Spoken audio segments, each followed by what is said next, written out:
idiotic, negroidic, the Black Frank Gelada, a gangster judge, therefore unprosecutable, the blackish, menial, negroidic in appearance and demeanor, felon, vicious, parroting puppet, ex-district attorney Nassau County, with no private law experience, detested by all factions, in spite of this, solely because of his many-year secret gangsterization and crucifixion of me, this negroidic, low-mafionic, deadly Black Frank Gelada was then immediately and unprecedentedly and repeatedly, rapidly promoted in spite of tremendous opposition to the present position of second highest state judgeship solely through gangster computer god manipulation. As additional evidence, during the last week of my within-mentioned month-long, worse-than-a-farce Nazi court criminal trial in Nassau County Court, 1958, where dwarfed-it felon gangster parroting puppet rectum lapper sodomist Judge William Sullivan's ball of fat felon slut wife, she, as planned, sat in the front row, repeatedly stripping her overclothes and completely pulling up her dress and slip and pulling aside her old-fashioned pink bloomers in order to display her anus, her conch. She repeatedly gesticulated and whispered, "I'll give it to you to suck.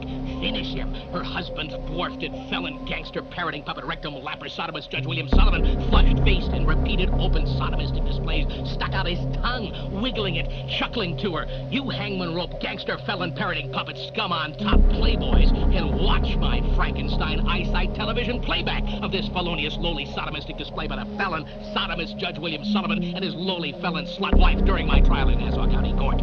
After my worse-than-Nazi court criminal conviction, crucifixion, for years in poverty I suffered hopeless, jobless, character assassination, and isolation in this low, deadly nigger town. I was the repeat target victim of this gangster government's gangsterization and undetectable extermination attempts to shut me up forever with my secrets. Then, in December 14th to 17th, 1965, I attempted to escape this worst mongrel gangster communist country to return to the Slovenic Polish land of my forefathers.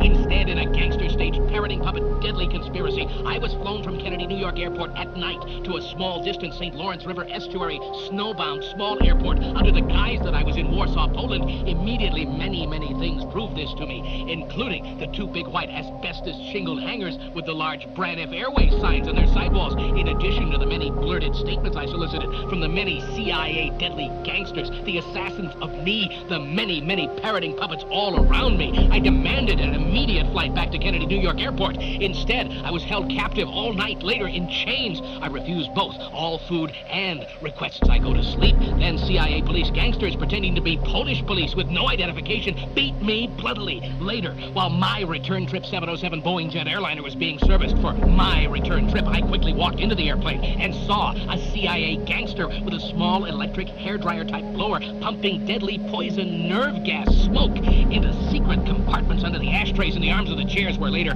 I was ordered to sit in the airplane full of CIA underlings, passengers, my assassins, who giggled as they watched me dragged in chains by the airplane by the gangster CIA police gangsters. These deadly gangster CIA passengers, they pressed the frontal panel of the ashtrays in the seat arms to release the deadly poison nerve gas smoke. Indubitably, all of the others deadly CIA underling gangsters aboard this staged return flight, they all had taken the top secret poison nerve gas antidote pill, immuning them from the deadly poison nerve gas smoke. Deadly poison nerve gas smoke was sprayed at me from cigars, cigarettes, and even from ballpoint pens, also from the wig of a woman sitting next to me. Even the Swiss cheese type ice cubes were evaporating into poison nerve gas smoke in all of the free drinks. I got up and went to the rear of the airplane by the rear exit door with a large push-up handle. My Frankenstein brain thoughts broadcasting radio disclosed my intentions. Immediately, the loudspeakers screamed that the flight was over and that our airplane was already preparing to land at Kennedy, New York Airport.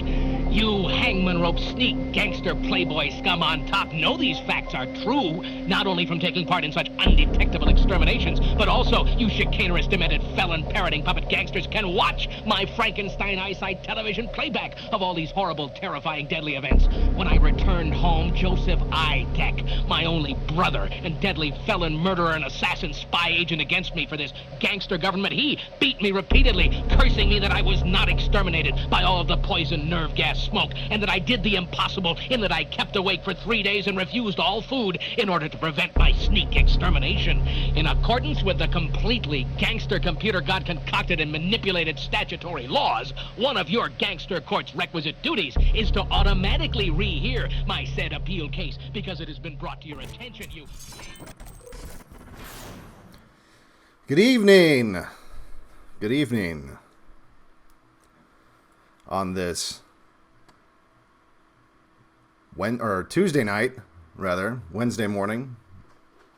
If it's Wednesday morning for you, which it is for most people, probably almost everybody listening, or Wednesday at the very least, it is the 13th.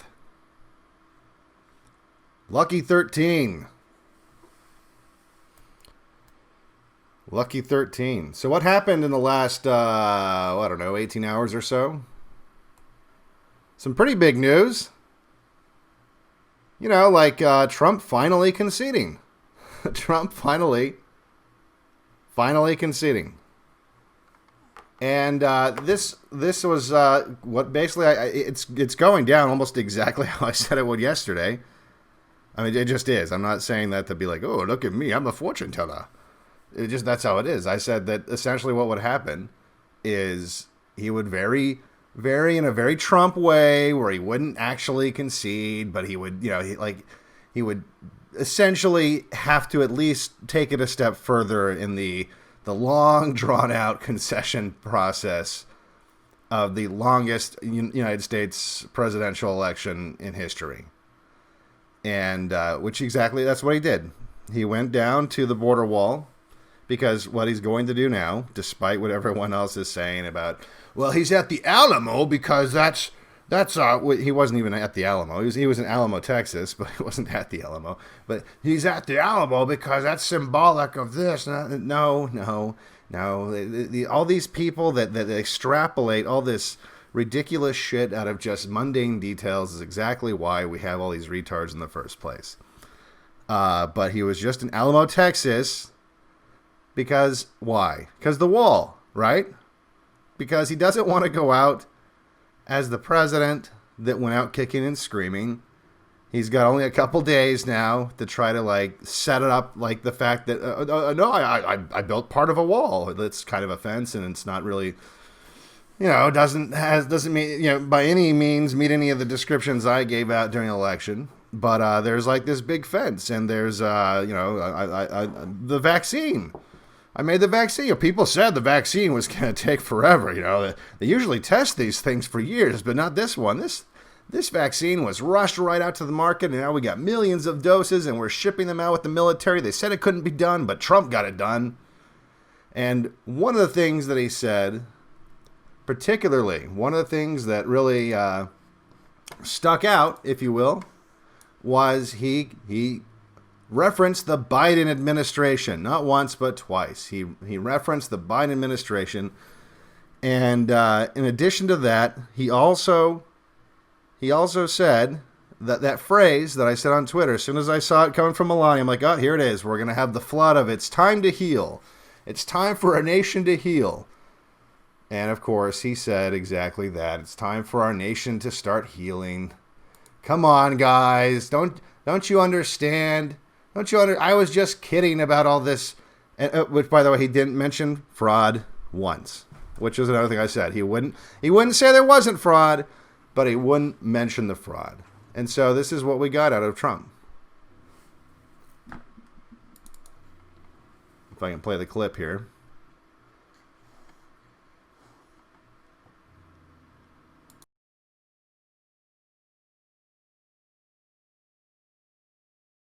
That the 25th, and you set records, and we can't let the next administration even think about taking it down, if you can believe that. The 25th Amendment is of zero risk to me, but will come back to haunt Joe Biden and the Biden administration. As the expression goes, be careful what you wish for. Millions of our citizens watched on Wednesday as a mob stormed the Capitol and trashed the halls of government. As I have consistently said throughout my administration, we believe in respecting America's history and traditions, not tearing them down. We believe in the rule of law, not in violence or rioting.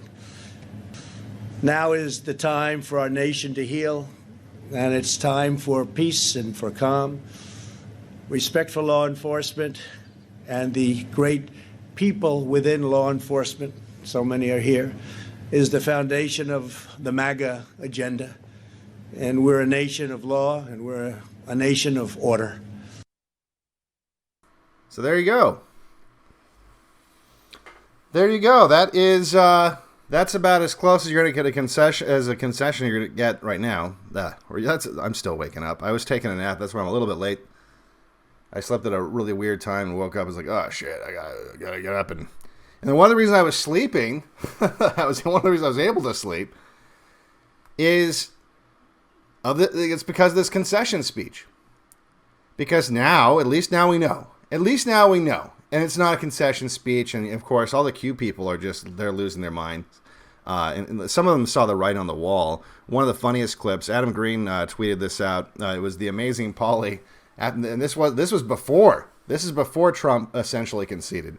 And this is just so funny. I got to play it to give you an idea of like what we're dealing with. The level of spin. And it has increased, but here's where their heads are at. It's like it's watching like a slow motion car crash. Or the good guys, the white hats, still have control of the military, and the team that has been supporting Trump for real is getting ready to enact some type of martial law, maybe through the Insurrection Act, in order to once and for all round up the bad guys. Hopium alert, right? I know. Believe me, my carafe of hopium had run dry. But I have reasons to believe that the evidence I'm seeing adds up to possibly good news. Possibly the storm is upon us, and we should see action within the next 10 days. I know. Who knows? I could be wrong. But, well, we'll see. I'll show you as we go along. So let's...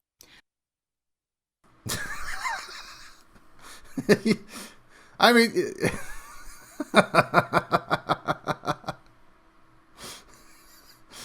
I mean, come on. Do you feel a little bad for her? I do, actually, a little bit. I feel a little bad for her. But that's... Because, there's a few of these people, I actually think they're trying to be honest, and they just got caught up in it. And I think she's one of them. I actually don't think she's definitely promoting Q and grifting to some extent, you could say, but, like... she's not to the extent that these guys on the Bitchute trending page, who I'm starting to wonder, is it just artificial trending? Because I think it's easier to add views in Bitchute. In YouTube, they added all these features so that you couldn't just like hit refresh, a million times on a video and get the views to go up. And I don't know that Bitchute has those kinds of protections, so it's probably easier to game the system. Because I'm starting to wonder, like, how is it that they have all these views and thumbs up at this point? And look, maybe they do.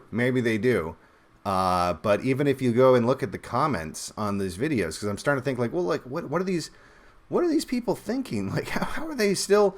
And almost none of the comments, there are some, but most of the comments are not positive. And so I'm starting to think some of these guys, because they are selling stuff, like if you watch their videos, they put ads. Kind of, it's not as bad as InfoWars, where every 5 seconds they're trying to sell you like a brain pill or something. But it's, there's at least a couple ads for like a flashlight or, keto or some kind of weird diet thing, whatever, right? So I think that's basically what it is at this point. That's a big part of it. But yeah, it's insanity. And just to make it a little bit worse, they can always keep getting worse, right? Here's a little... This is an official statement put out by the Joint Chiefs. In case you were thinking that maybe, as Amazing Polly seems to be thinking, that the military was going to step in and at the last second, and as she put it, some kind of insurrection act. I don't know how there's some kind. There's only one kind, right? There's like, how many kinds of insurrection act are there? I'm not aware of. There. Yeah, that was the other tell, by the way. All these people that acted like they were in the know, that would say things like, "Oh, well, Trump signed the Insurrection Act," and it's like, no, No, the Insurrection Act was signed like in the 1800s sometime. You can enact it, but that's a little bit different. I'm going to bring it up here. Apparently it's really huge, so it's going to take some time, and I'll read it to you. This came out today from the Joint Chiefs. So this is the military. This is the military. And it's going to take a really long time to load because my computer is slow. Here we go. Memorandum for the Joint Force. Subject. Message to the Joint Force. The American people have trusted the armed forces of the United States to protect them and our Constitution for almost 250 years. As we have done throughout history, the U.S. military will obey lawful orders from civilian leadership, support civilian authorities, to protect lives and property, ensure public safety in accordance with the law, and remain fully committed to protecting and defending the Constitution of the United States against all enemies, foreign and domestic. And you might think, oh, that sounds good so far. That sounds good so far. Here we go. The violent riot in Washington, D.C. on January 6, 2021 was a direct assault on the U.S. Congress, the Capitol building, and our constitutional process. We mourn the deaths of the 2 Capitol policemen and others connected to these unprecedented events.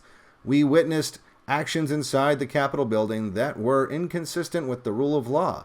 The rights of freedom of speech and assembly do not give anyone the right to resort to violence, sedition, and insurrection. As service members, we must embody the values and ideals of the nation. We support and defend the Constitution. Any act to disrupt the constitutional process is not only against our traditional values and oath, it is against the law. On January 20th, 2021, in accordance with the Constitution, confirmed by the states and the courts, and certified by Congress, President-elect Biden will be inaugurated and will become our 46th Commander-in-Chief. To our men and women deployed at home, safeguarding our country, stay ready, keep your eyes on the horizon, and remain focused on the mission. We honor your continued service in defense of every American. And there you go. And it's signed by, the General of the Army, Generals of the Army, Mark Miley, General John Hyten, General McConville, General Berger, which is kind of funny for you Europeans, I'm sure. And then Admiral of the Navy, Gilday, General from the Air Force, Brown, General of the Space Force, Raymond, and Hokanson of the U.S. Army, which the National Guard, basically. So there you go, folks. No military coup looking likely.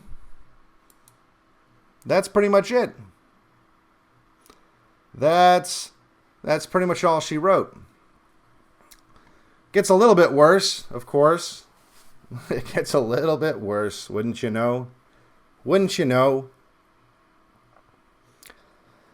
So the irony, and I forget the exact wording, but I tweeted out a video that came out. By the way, you got to remember, this is still the Trump administration. All right, the video I'm about to play, this is still the Trump administration. This isn't the Biden administration getting revenge. This is the Trump administration. And what I tweeted out was, something along the lines of, it's amazing that after 4 years of Trump, after 4 years of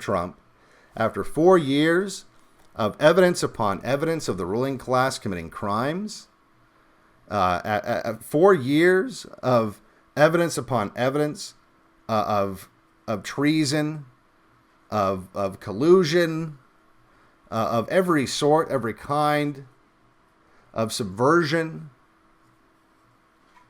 that after 4 years of Trump, after 4 years of trusting the plan, the only people facing charges for sedition and conspiracy are Trump supporters, which is exactly what's happening. Take a look at this clip.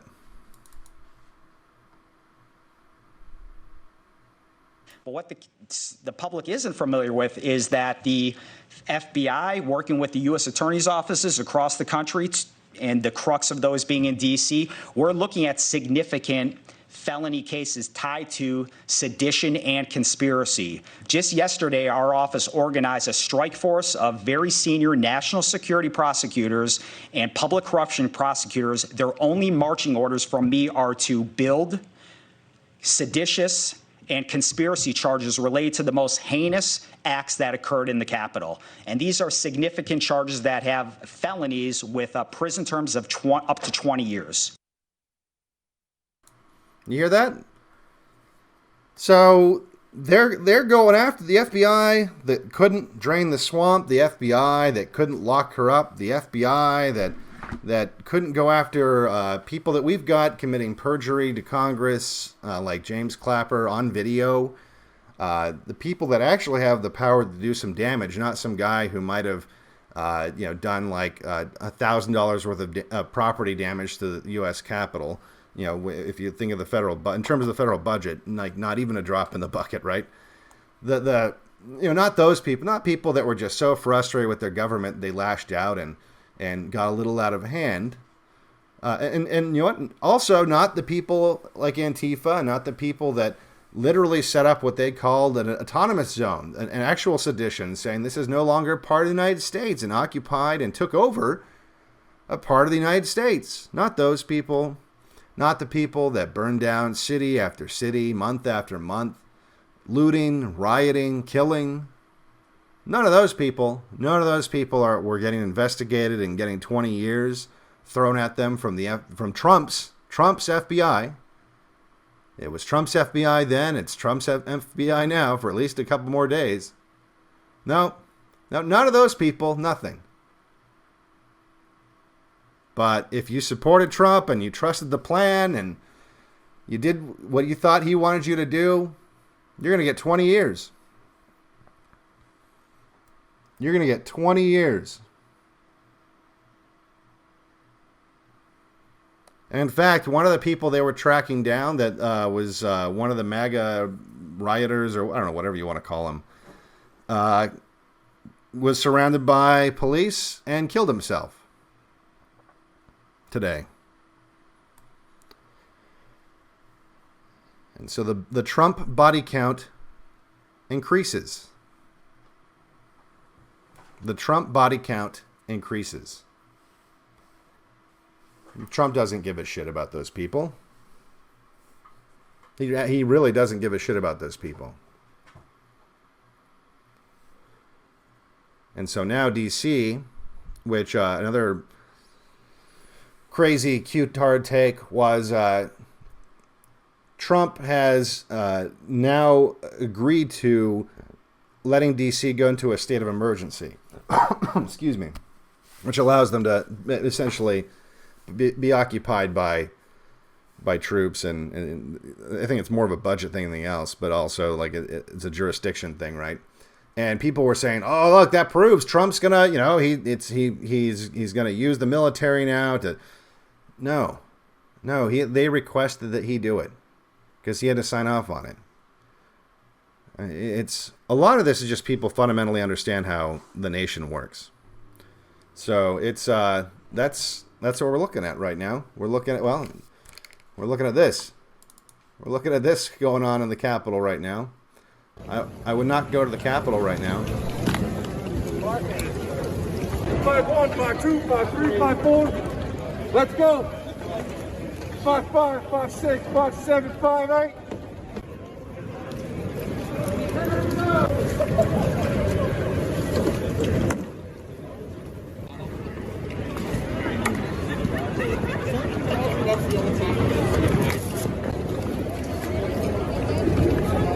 Nobody's aware if they have a problem putting the gear on.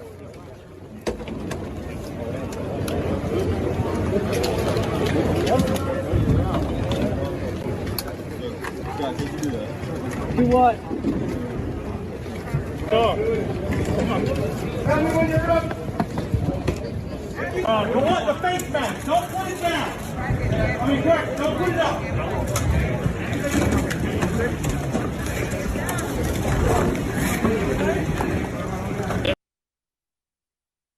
just want to pause it because there's like the tiniest guy in the background there. I didn't know.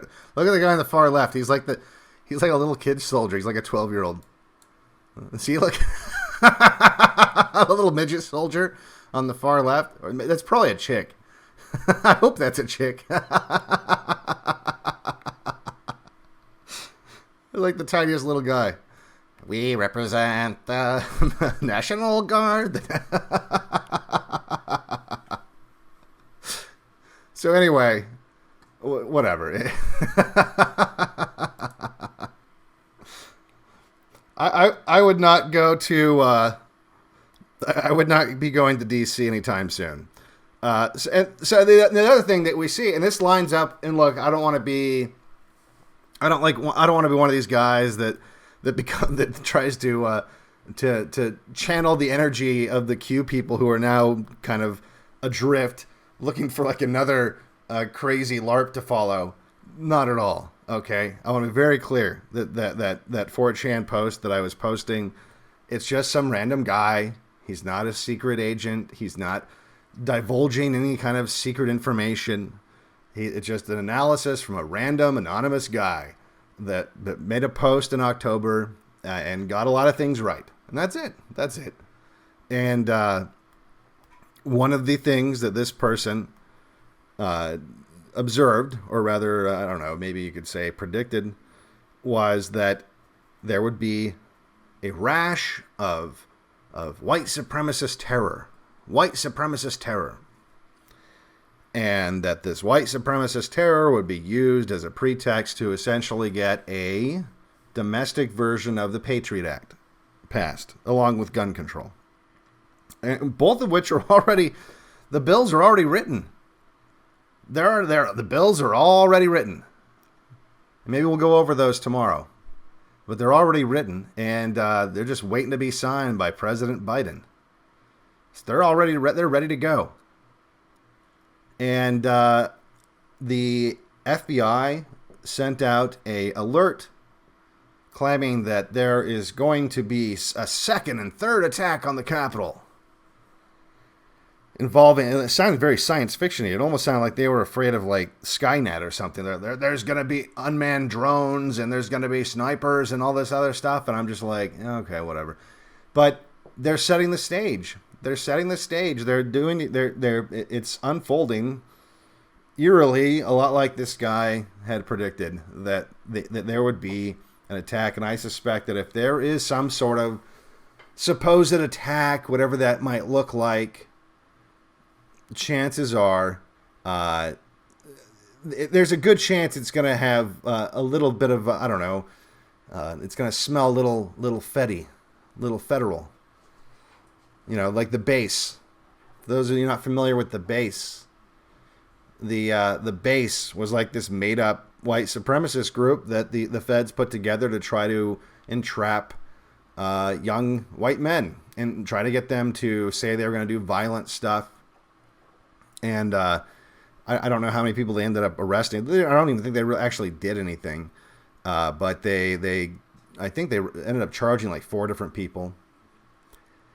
And of course, and then we've heard of like the Hawaiian shirt wearing guys, right? So supposedly those guys, the luau crew, might be involved with what they're talking about, what they're saying that they're on alert for.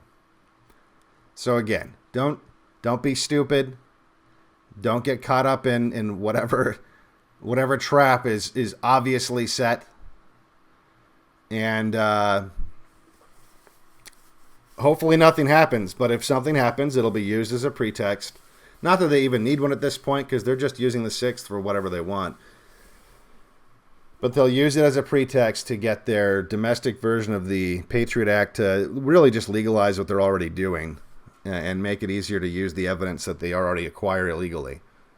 You know, just the only problem now, as we already know because of Snowden and Assange, they're already doing the illegal surveillance. So the only hang-up is, and Robert Mueller was the king of this, is if they use that illegal evidence, illegally obtained evidence, they just can't use it for the judge. So if they obtain evidence illegally, they just reverse engineer how they could have maybe obtained it legally, and then present that to the judge. Like, oh no, we figured out that he was going to be at this particular restaurant, this particular time by illegally listening to his phone call. But after, scouring through all of his other data, we found out that we could have legally have figured that out if we had been at this, just been listening in on, this conversation at this coffee shop at this exact moment, and so like an anonymous tip or something. They find a way to make it to where, oh no, that we obtain this information. So all the Patriot Act thing, the domestic Patriot Act would really do is just make it easier to convict you, because they wouldn't have to make up some convoluted way of how they obtained this illegally obtained evidence. It would be legal already. And then the other side of that, the red flag law stuff, which again, it's already written up. It's waiting to be signed. It's ready to go. The red flag law stuff. The theory put forward by that 4chan post that could literally just be anybody. It could be a 12-year-old kid. It could be a 12-year-old autistic kid that got lucky, right, on a lot of stuff. They predicted that there'd be a hack of some sort, or at least they said it would be sold as a hack, and there'd be this hack, and a bunch of data would be leaked, and that the data would be compiled into a searchable database, and that searchable database would allow random leftist users, to then look up their friends and family, and they could then find them in this database and look and see if they had made any extremist comments, and then turn them in for the red flag stuff, to have the ATF or whoever, I guess, would handle that, show up to their house and demand their weapons. And we have the parler hack. The parler hack of about, I think, 7 terabytes, which is a ridiculous amount of data. And you're going to have this 7 terabytes. That's exactly what's happening. They're compiling the 7 terabytes into a searchable database, so that you can look at has people's real names, real phone numbers, in some instances, scans of their driver's licenses. Because Parler was so shit, or it was a honeypot. Parler was so shit at protecting people's data and asking for a ridiculous amount of it. And so now you're going to be able to just look up and see if anti-Trumpy was in there, and if she said something maybe a little bit crazy on Parler, even if she deleted her tweet or whatever Parler called him, because it also archived all the deleted tweets. So if she was had a little bit too much wine, had been just binging on QAnon videos all night, and she said something maybe a little bit crazy and then deleted it, she's not allowed to own a gun anymore. Not allowed to have guns in the house anymore. That's what they're gonna use it for. This isn't fiction. This isn't science fiction. This is happening right now. This is happening right the fuck now.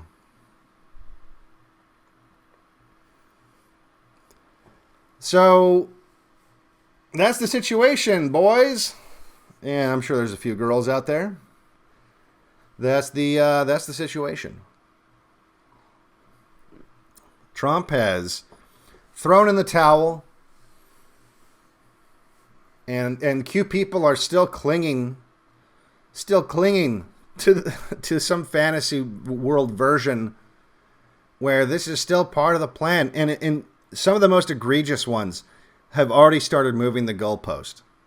There was one in particular today, after that letter came out from the Joint Chiefs, after the concession speech, or what amounts to a concession speech from Trump, after saying, I wouldn't really get worried until maybe January 30th. Until January 30th? know. I'm just let me do some quick math here in my head. January 30th. That's like that's 10 days after Biden's been sworn in. So I'm not even supposed to worry until Biden's already been. Do you see the danger of Q now? They don't, or at least they claim not to, because they've been pushing it for about 4 years.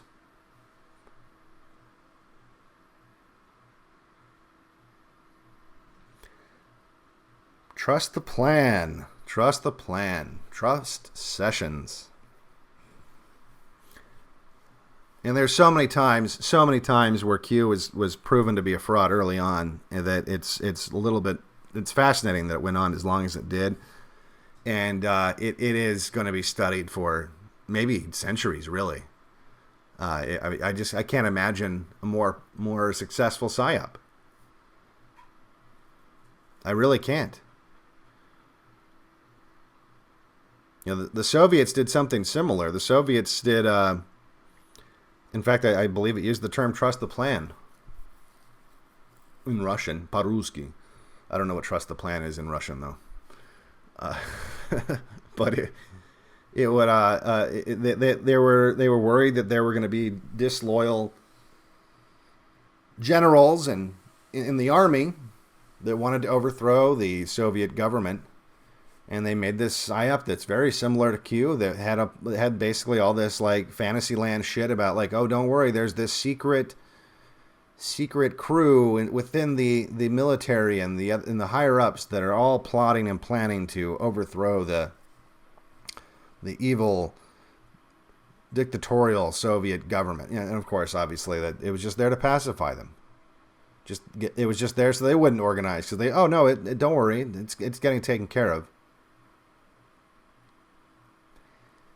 And I know that I said I was trying to figure out, like yesterday or maybe it was the day before, when I was still like, well, maybe there's like a 1 in 100,000 chance that something crazy happens, because there was still something that perplexed me. And the thing that perplexed me, again, still waking up, was that you had all these people who were I don't know that they were buddies with Trump, but they had met with Trump recently. People like General Flynn, people like the MyPillow guy, stuff that like that. The people that were at least on somewhat friendly terms with the president. And again, they're not like golf buddies, but they had meetings with him within the last few weeks, and they were big supporters and whatnot. And they all seemed, I think even Steve Bannon to some extent, were pushing this idea that, oh, don't worry, I'm 100% sure, 100% sure that Trump is going to be president for the next 4 years. And I was like, well, this is really weird. I don't get it, because I don't know what you gain by saying this. I can't figure out what you gain by saying this. And I've got a couple theories now. The first one is maybe it's exactly they're trying to avoid any violence that might happen between now and the 20th. That they want to leverage Q for what it was best at doing, and that's pacifying people. They want to just sugar up, dip that pacifier in some sugar and shove it back in their mouths and say, don't worry, just trust the plan for the love of God, at least another week and a half. So none of this shit gets blamed on us. Just trust the plan for like a little bit longer. And then once Biden's president, it's his problem. I think that's one possibility. The other possibility is just it's grift. So this X22 report guy, I don't know if you've ever seen him on Bitchute trending. He's usually like the #1 video. Some weird British guy somehow took the crown by just spouting off some utter nonsense. He came out of nowhere. I'd never fucking heard of this guy. It's like some guy in his basement. Like you can just tell by looking at this guy and just the way he talked about it, he was just wrong. He was just he used the wrong terminology to describe things. I don't know where this guy came from. Maybe he's like some kind of British Alex Jones, but he's very low key, and his name was like Simon something or another. But this guy came out of nowhere. Actually, I'll just show you a picture of this guy. There's this guy right here. This clown was like, "Oh yeah, the Trump team has contacted me." I'm like, "Contacted you? What?" Look at where he's at. Okay, I guess it's not a basement because that's too big of a window.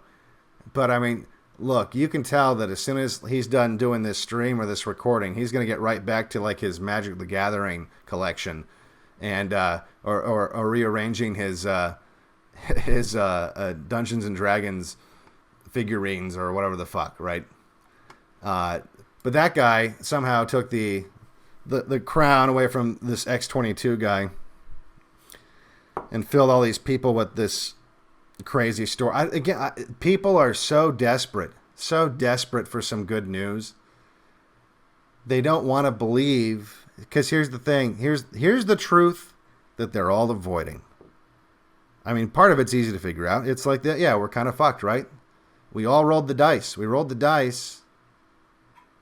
We all bought a lot of lottery tickets, right? We got like all of our money. They're gonna take the house. They're gonna take grandma's house, and we have no way of getting money.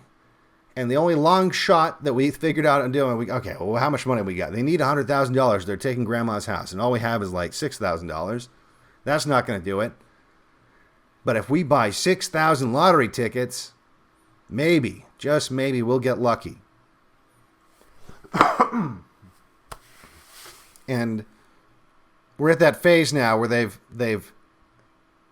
read the name or the numbers off of the lottery on the TV, and you've already gone through all your tickets, and you haven't won. But maybe we missed one. Let's go back. Let's count them again. Let's start looking in the couch. Did one of them fall between the cushions?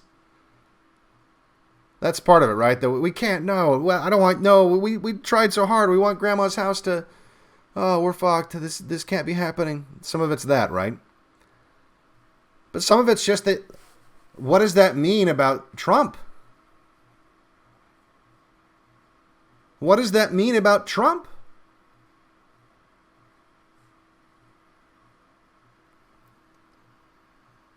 Quite simply, it means he's one of the worst presidents, if not the worst president, this country has ever seen.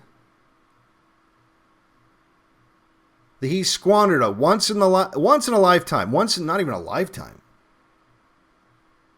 maybe the lifetime of this country.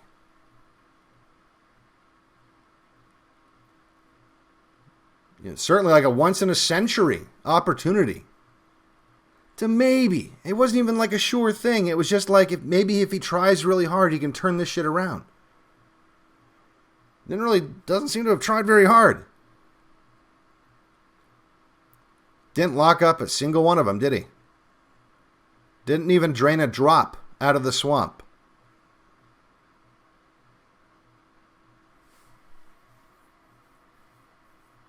Most of his accomplishments are things that nobody wanted. No one gave a fuck about moving the embassy to Jerusalem.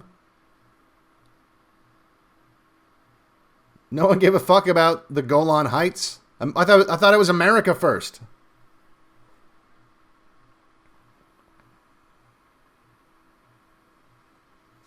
Nobody gave a fuck about Trump getting his head carved into a fucking Israeli coin. Nobody gave a fuck about black unemployment, quite frankly. And nobody really thinks that giant fence on the border, that all it did, by the way, it just replaced existing fencing. No one really thinks that that's a big, beautiful wall.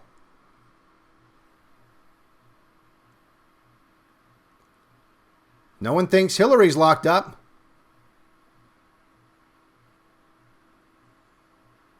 Hell, Peter Strzok's not locked up. Clapper, Comey, McCabe. You name it. None of these people are locked up. None of these people are even indicted. They didn't even get slaps on the wrist. Trump didn't even have the balls to declassify some of this stuff. That's one thing maybe he could still do. Maybe that he could save a little bit of face. I mean, look, he's obviously not going to do anything about it, but he could declassify it. That'd be legal. Wouldn't get him in any trouble. I suspect that I think there's a very real chance they go after him anyway. In a legal sense.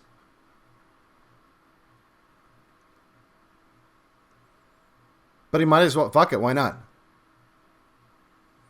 But most of all, it's like I said before. Trump is the one that has been saying that the election was stolen. Trump is the one that has been saying over and over and over again, and he won't say it probably not for the next 10 days at least, that the election was stolen, that he is the rightful winner. And yet, if he believes that,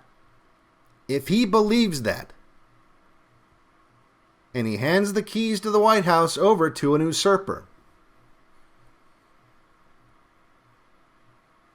he had no goddamn business being anywhere near that fucking Oval Office in the first place. If he wasn't willing to defend the White House with his life,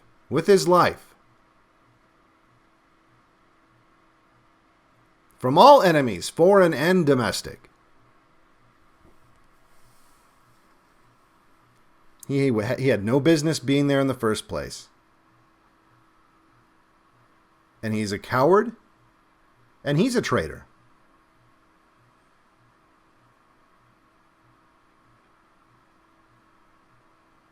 Prove me wrong.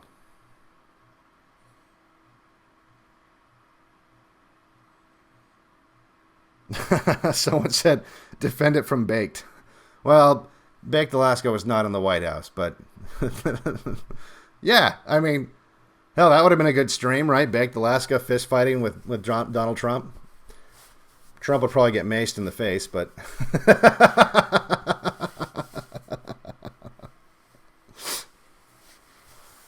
yeah, that's what Trump needs to be willing to be maced in the face by Baked Alaska, or he has no business being in the White House in the first place. Because think about it. It's like I said before. If he believes, see, either he's lying, either he's really, I don't think he's lying. I think he believes it. If he believes that the election has been stolen by an usurper, by a domestic enemy, and he just leaves without a fight, and I don't mean a legal fight, I mean like a real fight, he had no business being there in the first place. It's like saying, and I've used this metaphor before, but it works. It's like if someone walks into your house and says, I'm the husband now, and just starts fucking your wife. And you complain and you argue and you try some legal, like you try to sue him. And the whole time the guy's like fucking your wife, just like on the kitchen floor.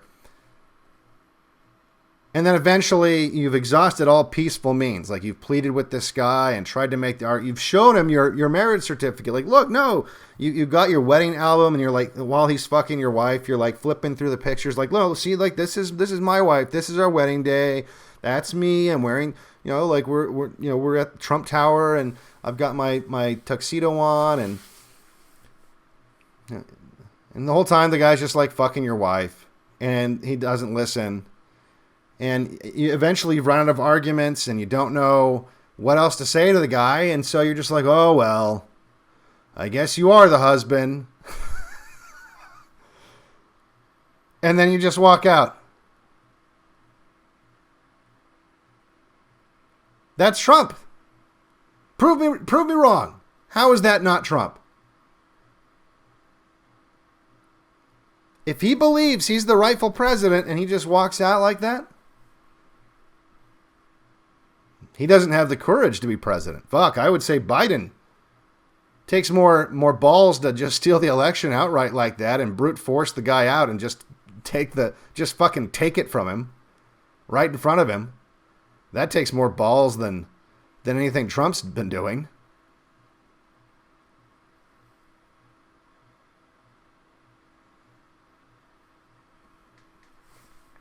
I'm going to release some lemons here.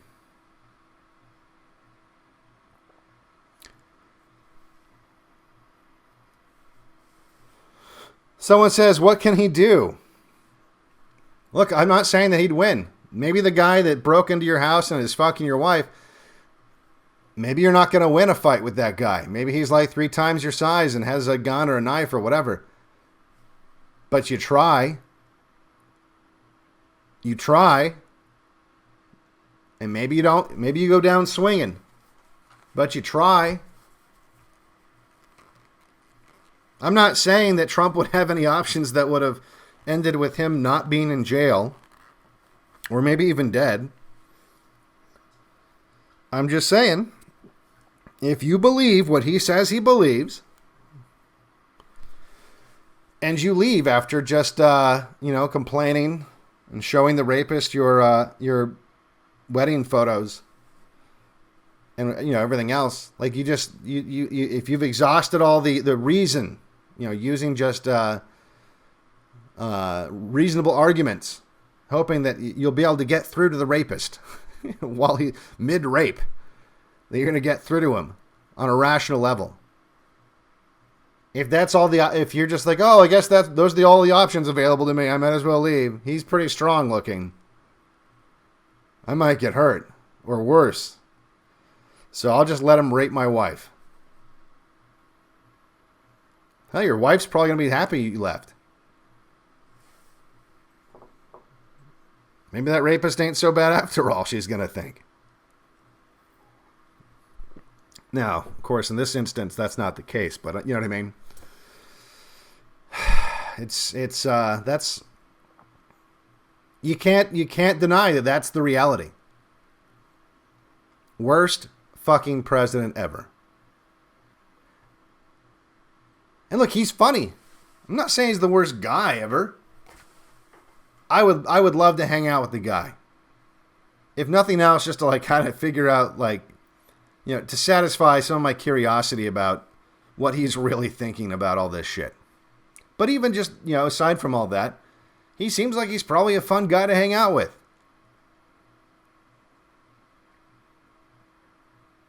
But I like I said yesterday, he was in over his head. And it's the exact opposite of what people were saying, where they said, oh, he could have retired. He could have retired at his golf course and just lived a life of luxury. And he risked it all. And he decided to totally let his name get dragged through the mud and just destroy his reputation and no longer be welcome at all these fancy places and no longer be a member of the ruling class just so that he could do what's right. No, the opposite of that. First of all, he ran for president to help his brand. That backfired big time. And now he's doing the exact opposite of that again. He's saying, well, I could stick around and make the hard choices, the courageous choices, the kind of choices that would give me a much better place in the history books, but would also just be the right thing to do. Or I can go back to my rich life and play golf and, fuck beauty pageant models or whatever the fuck it is he's going to do for the rest of his life. And, and live a life of luxury.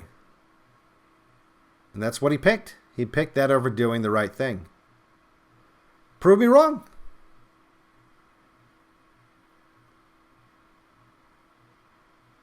Prove me wrong. And people are saying, this is the opportunity for him to rebrand. Well, I'll tell you one thing.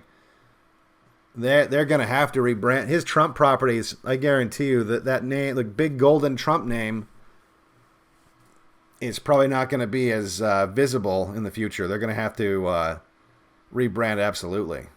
And they will, So this isn't going to put him in the poorhouse. And look, there's still going to be people that he's going to have just as many rabid religious followers, cult. He's going to have a cult following no matter what he does.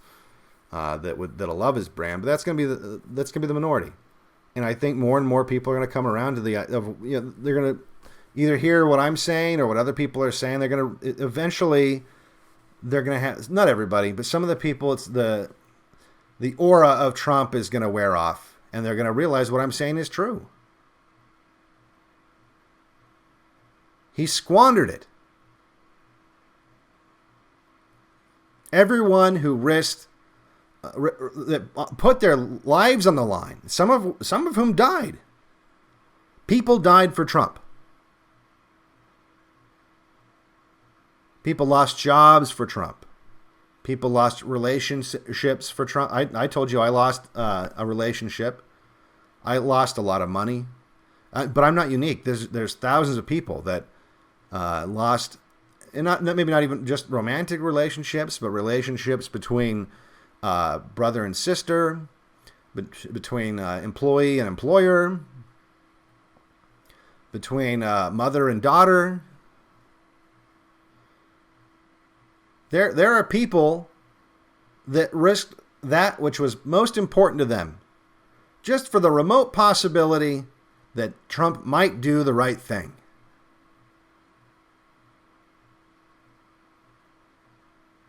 And he didn't. He didn't. He cucked over and over and over and over and over again.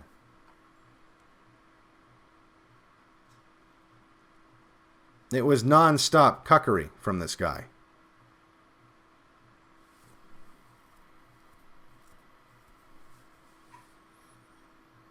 Do you need me to remind you?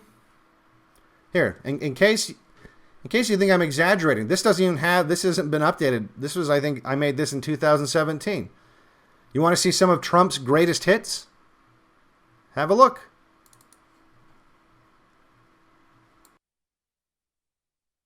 In the 1987 autobiography, The Art of the Deal, Trump claimed his grandfather, Friedrich Trump, was Swedish. In 1990, Trump was vague about the issue, telling Vanity Fair, "My father was not German. My father's parents were German, Swedish, and really sort of all over Europe." In 1999, Trump was Grand Marshal of the German-American Parade in New York City. I'm a proud German-American. Enjoy the parade. Why doesn't he show his birth certificate? If the state of Hawaii says this is official, he was born in Hawaii, why do you deny that? A lot of people do not think it was an authentic certificate. He was perhaps born in Kenya. President Barack Obama was born in the United States, period. Hillary Clinton started the birther controversy. Hillary is a birther. I know the H-1B very well, and it's something that I frankly use, and I shouldn't be allowed to use. We shouldn't have it. Very, very bad for workers. Yeah, let me just read the tweet first. It says, H-1B holders in the United States can rest assured changes are coming. Will bring both simplicity and certainty to their stay, including a potential path to citizenship. We want to encourage talented and highly skilled people to pursue career options in the U.S. So do you think this is a complete flip-flop from the president in terms of his prior view, or kind of an evolution of where he was on it? It seemed like a pretty important... It's the end of the week, so let's call it an evolution. Are we going to get involved with Syria? No. Tonight I ordered a targeted military strike on the airfield in Syria. We'll be coming out of Syria like very soon. Let the other people take care of it now. They're all coming back. And they're coming back now. The president said everyone's coming out. Orders were given to expedite the removal of 2,000 U.S. Special Forces and others in Syria. Then everyone started to say, wait a minute, what will happen to those who the U.S. and its coalition partners fought alongside? Now the White House has issued a clarification. In the statement, it says there will not be an immediate withdrawal of American forces. Troops will still stay in Syria. Right. Partial birth abortion. Would President Trump ban partial birth abortion? Well, look, I'm very pro-choice. But you would not ban it? No. Or ban partial birth abortion? No, I am pro-choice in every respect. Even punishment for abortion, yes or no, as a principle? There has to be some form of punishment. For the woman? Yeah. Do you think it's murder, abortion? I have my opinions on it, but I'd rather not comment on it. Because you have said that Planned Parenthood, they do some good things, you say. Senate leadership failed to include conscience protections in the spending bill, which would protect pro-life health care workers from taking part in abortion. Why did the president sign the spending bill on Friday? It funds Planned Parenthood. That's something he said he's opposed to. Why did he sign it? It's a tough call. Kept the government open. I will never sign another bill like this again. I'm not going to do it again. It changes. I will be changing very rapidly. I'm very capable of changing to anything I want to change to. We just got breaking news this morning. According to Axios, what the president is talking about doing, he hasn't done it yet, it's one of these things where he's musing, he will do it because he wants us to talk about it, is to do away with birthright citizenship. Now they're saying I can do it just with an executive order. Now, how ridiculous. We're the only country in the world where a person comes in, has a baby, and the baby is essentially a citizen of the United States for 85 years with all of those benefits. It's ridiculous. It's ridiculous. And it has to end. Have you talked about that with council? Yeah, I have. So where in the process? It's in the process. It'll happen. For people that have been here for years, that have, been hard workers, have good jobs, are supporting a family, it's very, very tough to just say, you have to leave, get out. How do you throw somebody out that's lived in this country for 20 years? You just can't throw everybody out. It began with the president informing the Speaker of the House that, yes, in fact, he would be delivering that State of the Union address as planned next week. Now, that was a move that invited a response from the Speaker herself, telling the president, no, you're not going to do that. Pelosi just responded, and she said she will not consider a concurrent resolution to have you come to the House on January 29th to deliver your State of the Union. Your response to the House Speaker. The president declaring that he would, in fact, wait to deliver his State of the Union until a later date. And we have to start by building a wall, a big, beautiful, powerful wall. Who is going to pay for the wall? They may not know it yet, but the answer is Mexico. Things are negotiable. I'll be honest with you. I'll make the wall 2 feet shorter or something. I mean, everything's negotiable. We're going to build a wall, okay? We're going to build a wall. And it'll be a real wall. And by the way, it will be paid for by Mexico, and they understand that. We didn't discuss payment of the wall. That'll be for a later date. President Trump is flip-flopping tonight over funding for his border wall. He's long promised that Mexico will pay for it. Going to have a shutdown. There's nothing we can do about that. Well, the president saying he is going to take some major action on the border if he does not get the wall money he wants. We will be forced to close the southern border entirely if the obstructionist Democrats do not give us the money to finish the wall. I can't tell you when the government's going to be open. I can tell you it's not going to be open until we have a wall, a fence, whatever they'd like to call it. This is him quoting you. I just want to check that the shutdown could go on for months or even a year or longer. Did you say that? And is that your? I did. Is that your assessment of where we are? Absolutely, I said that. He's not going to sign a bill that doesn't have money for the wall. If he gives in now, that's the end of 2019 in terms of him being an effective president. That's probably the end of his presidency. I am very proud to announce today that we have reached a deal to end the shutdown and reopen the federal government. Yesterday, he was saying no short-term deal unless there is a down payment on the wall. Right. There is no down payment for the wall. So what is his thinking?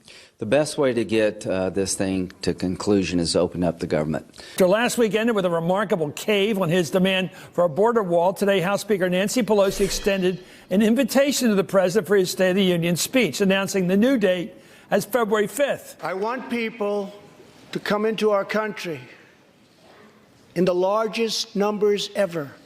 It's political bullshit. Do you understand? Hillary Clinton, I think, is a terrific woman. I mean, I'm a little biased because I've known her for years. I just like her. If I win, I am going to instruct my Attorney General to get a special prosecutor to look into your situation, because there has never been so many lies, so much deception.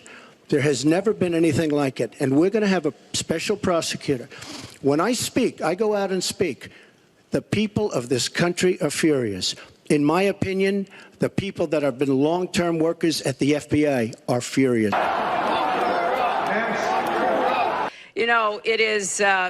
It's just awfully good that someone with the temperament of Donald Trump is not in charge of the law in our country. Yeah, because you'd be in jail. Secretary Clinton. At pretty much every rally, President-elect Trump was hearing from the crowds, lock her up. And he said on Tuesday to the New York Times that he is not looking to prosecute Hillary Clinton when he comes into office.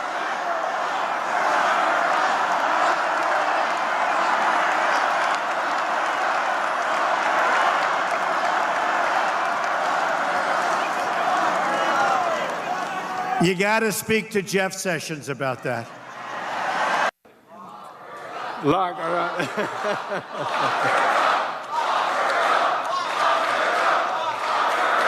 well, so. No, it's okay. No, forget it. That plays great before the election. No, we don't care, right? In many cases, I probably identify more as a Democrat. NATO is obsolete. The You really Ukraine, believe NATO's obsolete? I think it's largely obsolete. Yeah, it's got to be changed. I reiterated to Chancellor Merkel my strong support for NATO. I said it was obsolete. It's no longer obsolete.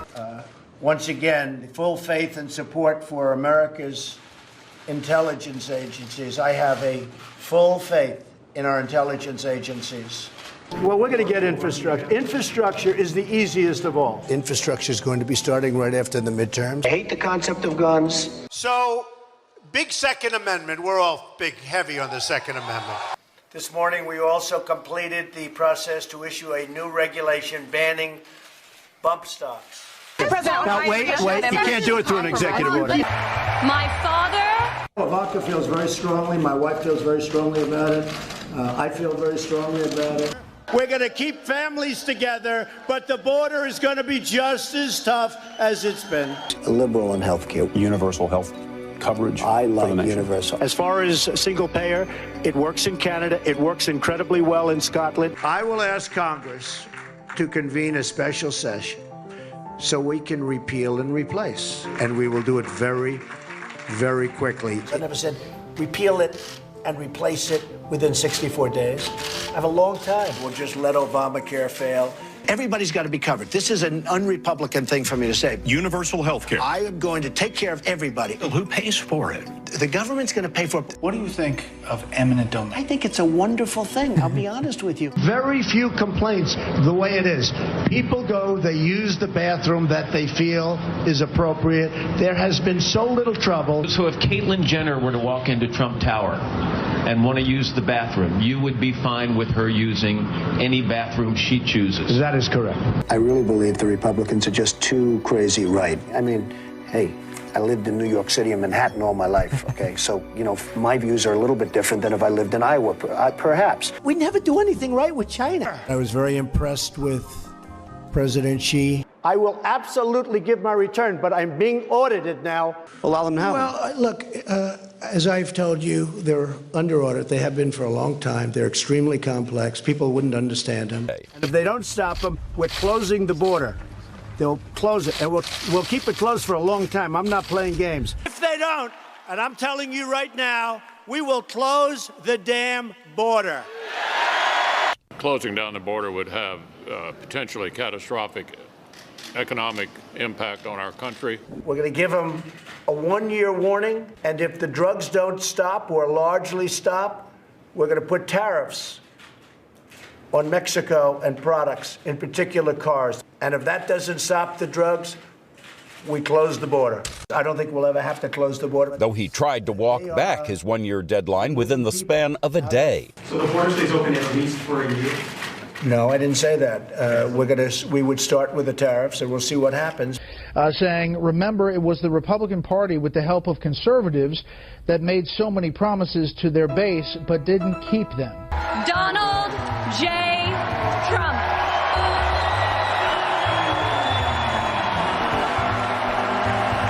Thank you. Thank you. So, yeah. And again, that's missing like a year and a half or so of stuff. That's, are you really that unhappy that Trump's not going to be in office? Now, look, there's two ways of looking at this. There's some significant bad things. There's a lot of people who are saying, well, look, I knew that Trump was kind of a shitbag, but, you know, he was going to at least hold back the complete communist takeover for another 4 years, and I need more time to prepare.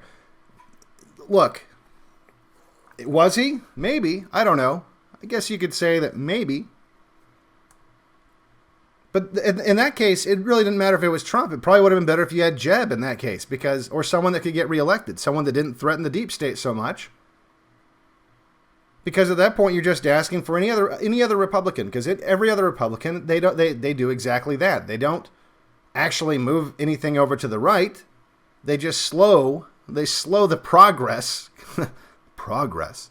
They slow the progress. The lurch to the left. They just slow it down. So Trump was actually worse than one of these other Republicans because they would have potentially had the ability to be reelected because they wouldn't have freaked out the system. In fact, they might have been able to get at least some of these things done because Trump was so in over his head. He had no ability to even govern from the moment he got into office. He should have cleaned house. He should have just, the whole first year should have just been Trump cleaning house, getting people out of there, and replacing them with Trump loyalists, and he didn't do it. He didn't do it because he was in over his head. He had no idea what he was doing. And so he relied heavily on his golden boy son-in-law, Jared Kushner. He relied on the chairman of the GOP, rinsed penis, Reince Priebus, or whatever the fuck his name is. He relied on all these swamp creatures to staff up his administration, which ended up being something like 80% Jewish, miraculously. And then he focused on Israel. And he delegated everything all of his promises in terms of draining the swamp to people literally from the swamp. People who couldn't possibly be swampier. With no mandate to have them clean out their own agencies. None of these people were reformers. Christopher Wray was not a reformer. Jeff Sessions was not a reformer. Bill Barr was not a reformer.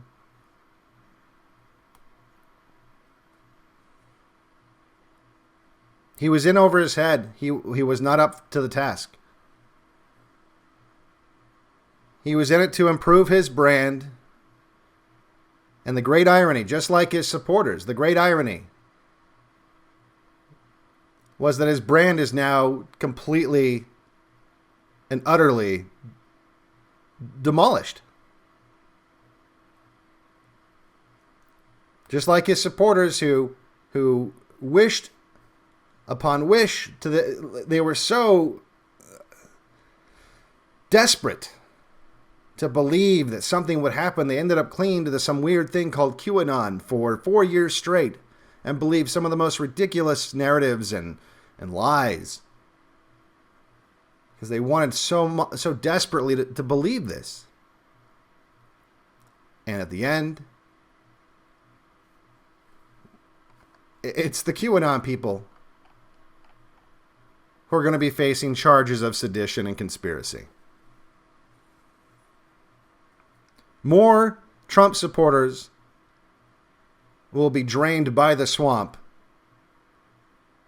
than swamp creatures will ever be drained by Trump.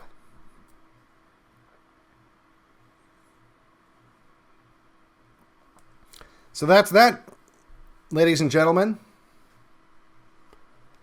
That's exactly, that's the situation. And that's the situation that a lot of people are still grifting. And like I said, they're already moving the goalposts. Some of these people are saying January fucking 30th already.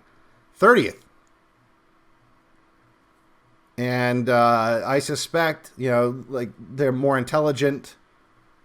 I know it sounds like an oxymoron, but the more intelligent Q people will slowly drift away.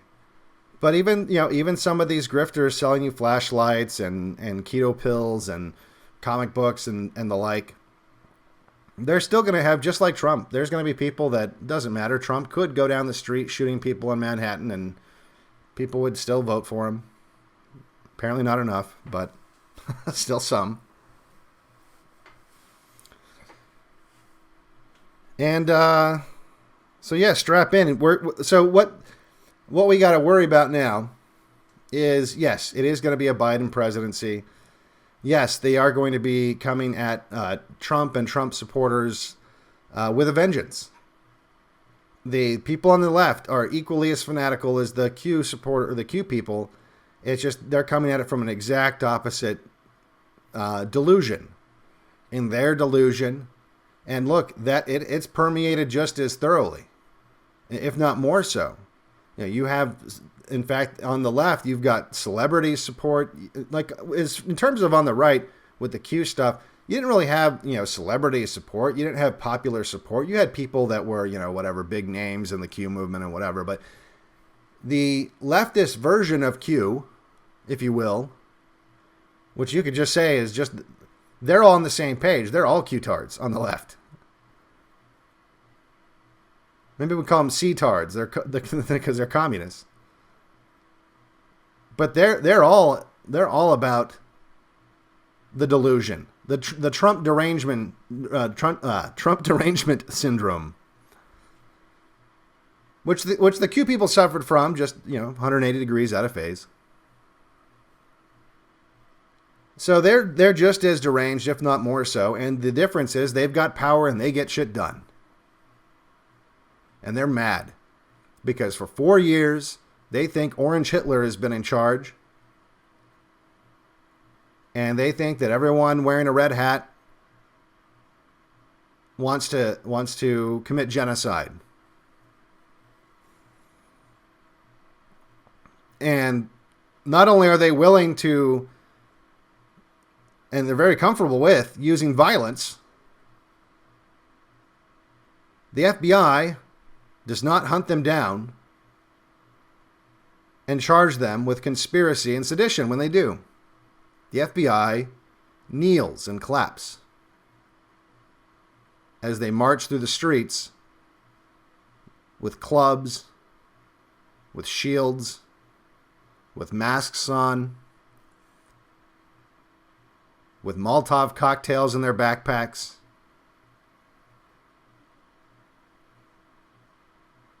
The National Guard poses for pictures with them, twerks with them in TikTok videos.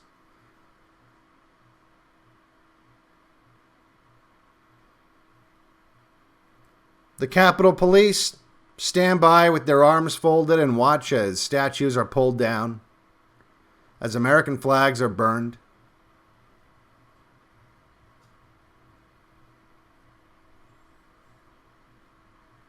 This was the last chance. This was the last chance. And Trump is proving today, as he proved, quite frankly, every day of his administration, that he's not up for the task and never was.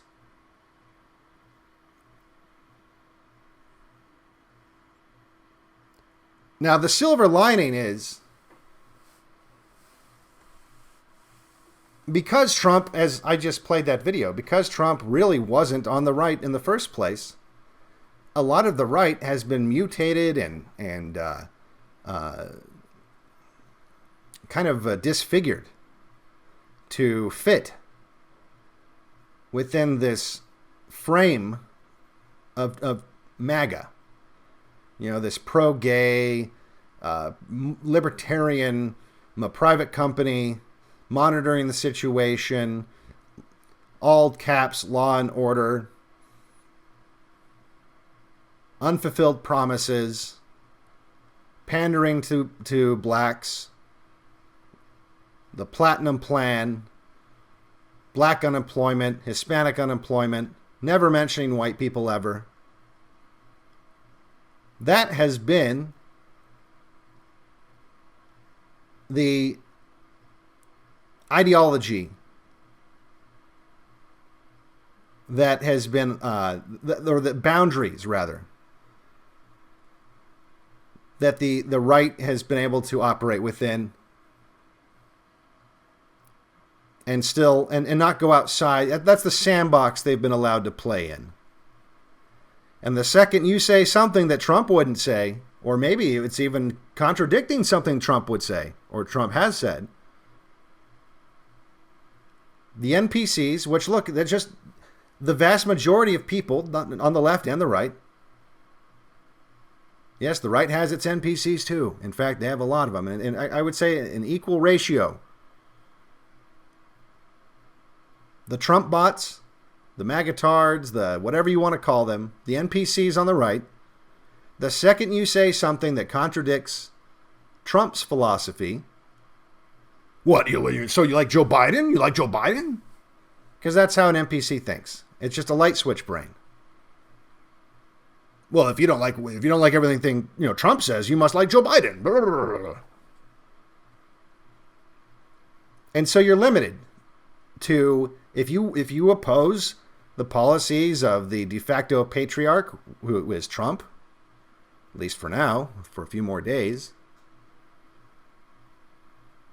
then it's a brick wall. It's a wall. It's the kind of wall that Trump should have built on the southern border that goes immediately up. And you can't get through to those people.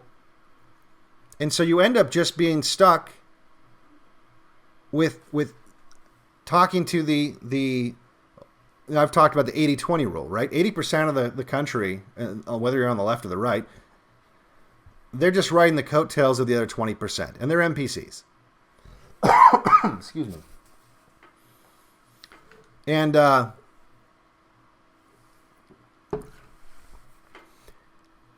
if you go outside, what the programmer has programmed them to accept, in this case, the programmer is Trump, they won't accept it. They won't accept it. So when you have these conversations, as we do on this channel and other channels, where we talk about things that go against the popular MAGA narrative, you're limited to that 20%. That's the only people that you're going to be able to engage with, because the NPCs are limited by their programming, and that programming is being authored by Trump. And so the silver lining is, now that Trump, in fact, ultimately, and this is going to piss some people off, it's actually better if Trump gets impeached. You want to know why? Why would you say that, Devin? Not because I'm spiteful, because just from a practical standpoint, it's better if Trump gets impeached. I mean, he was not going to get impeached, but if he gets impeached, he can't run again in 2024. Now, his son could run, and I suspect that something like that might happen anyway. But we'll no longer have to contend with this for the next 4 years, this cult leader. This con artist. This charismatic used car salesman. You'll no longer have to defeat his programming in order to install your own.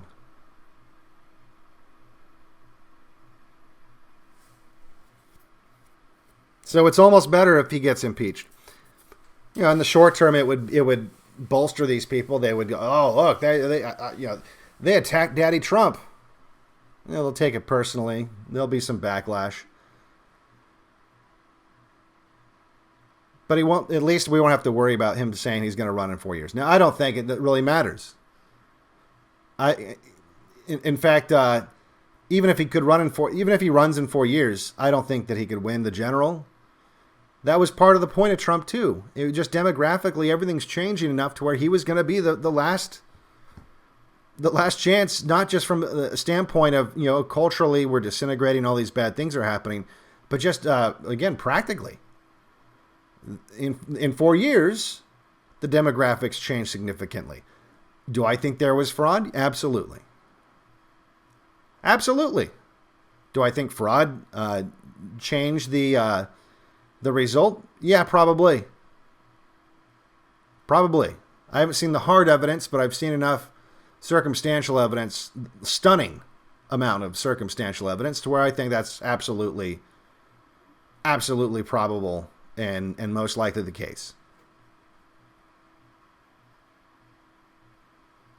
But now it doesn't matter. Even if there's no fraud, you know, it's already, all these boomers, they're dying off. All these boomers that love Trump are dying off.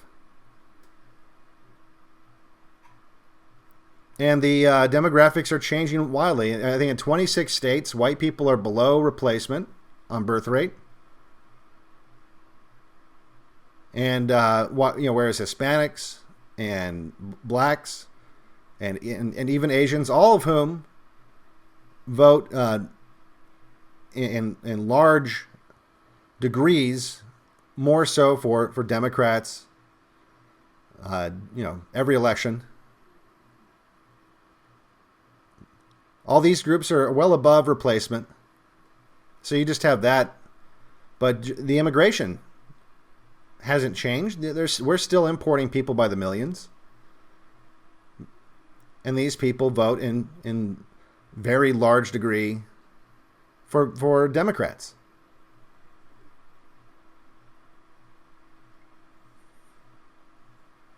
And not only do these people vote for Democrats, these people... they talk about how, the SJWs have infiltrated Silicon Valley. That's why they're like this. It's because, Google is now like 90+%, these SJW psychos and in all these Silicon Valley. It's not just Silicon Valley. It's the FBI. It's the DOJ. It's the DOD.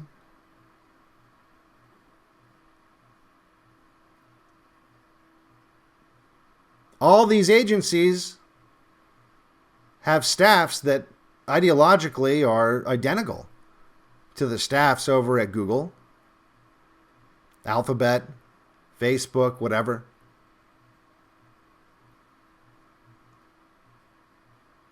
They're ideologically the same.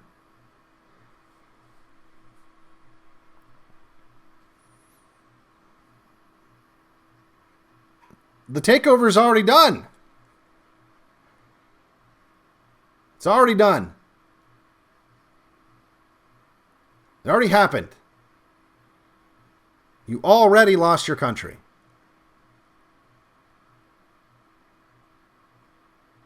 Trump was a long shot, and it didn't work out.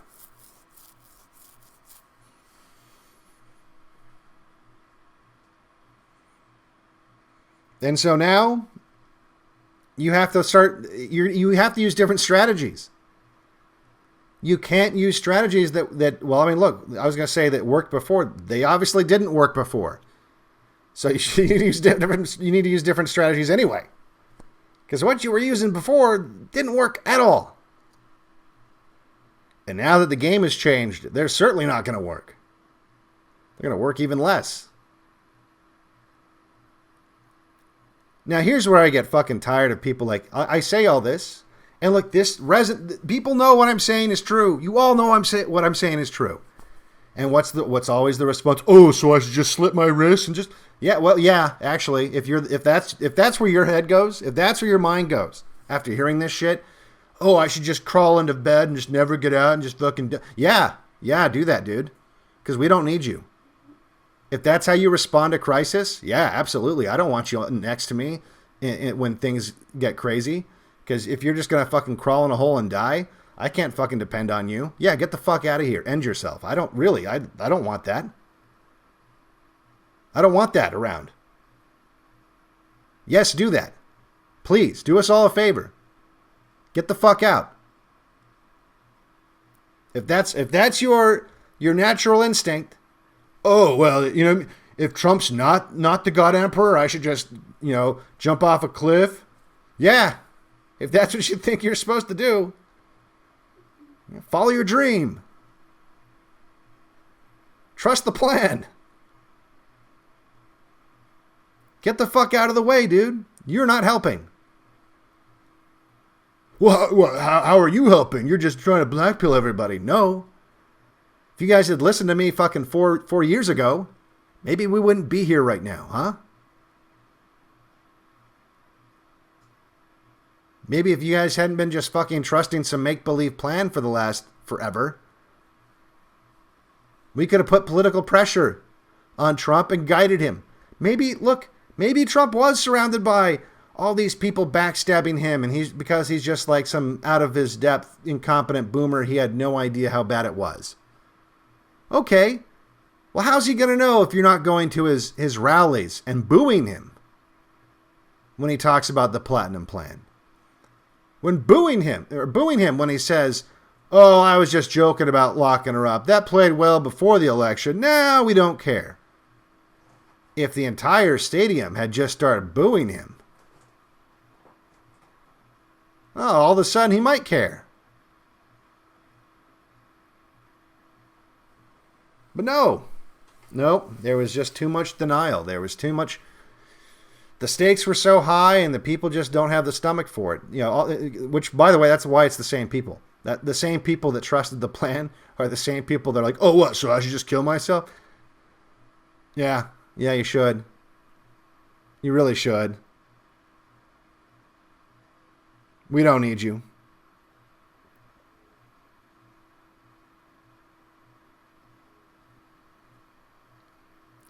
Things are going to get dark. That's fine. Things get dark all the time. And if you want to be one of these people that say, oh, well, I'm not worried. Good always wins. God always wins. Well, first of all, you should be worried. Not saying that you're wrong, but you should be worried. If you're not worried, you're not willing to do what it takes for God to win, for good to win.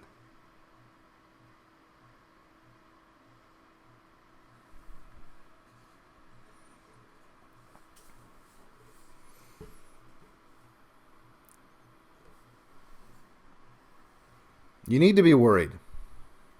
It's healthy. It's healthy.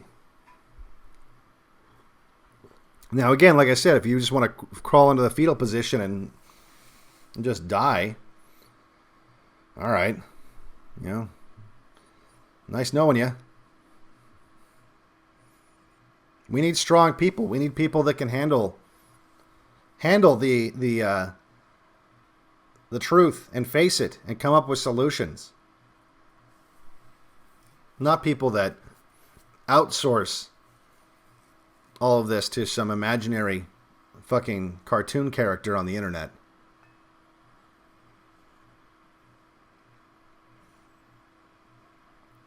And look, it's going to be bad for a while. That's just the way it is.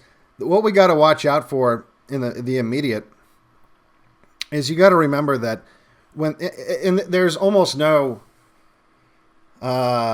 exception to this. There really isn't. Look throughout history. Anytime that the left, or communists, take over a country, they're very comfortable with things like genocide.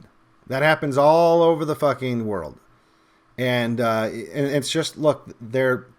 I talked about this the other day. People, the same communists that bombed the same communists that are mad that a couple of people took selfies in Pelosi's office are the same communists that literally bombed the Capitol building in 1971 and 1983. And they're on these exact same communists are on record saying that, look, if a few million people have to die for this to work, it's worth it. They said that. I think Bill Ayers specifically said that, look, if a few million Americans have to die to make this work, and they actually, it wasn't like an if, it was like they kind of figured that a few million Americans would have to die. That's the price you got to pay. Oh well. Because deep down, all of these racial arguments that people on the right make that the left pretend that they don't believe in, they do believe in it. They do know that behavior is somewhat genetic. And so that's why they're okay with genocide. Because that's the calculation they're making in their brain. They might not say it out loud, or at least not publicly. But they absolutely believe in that. Or first of all, they wouldn't care about, why would you care what races get to be immigrants?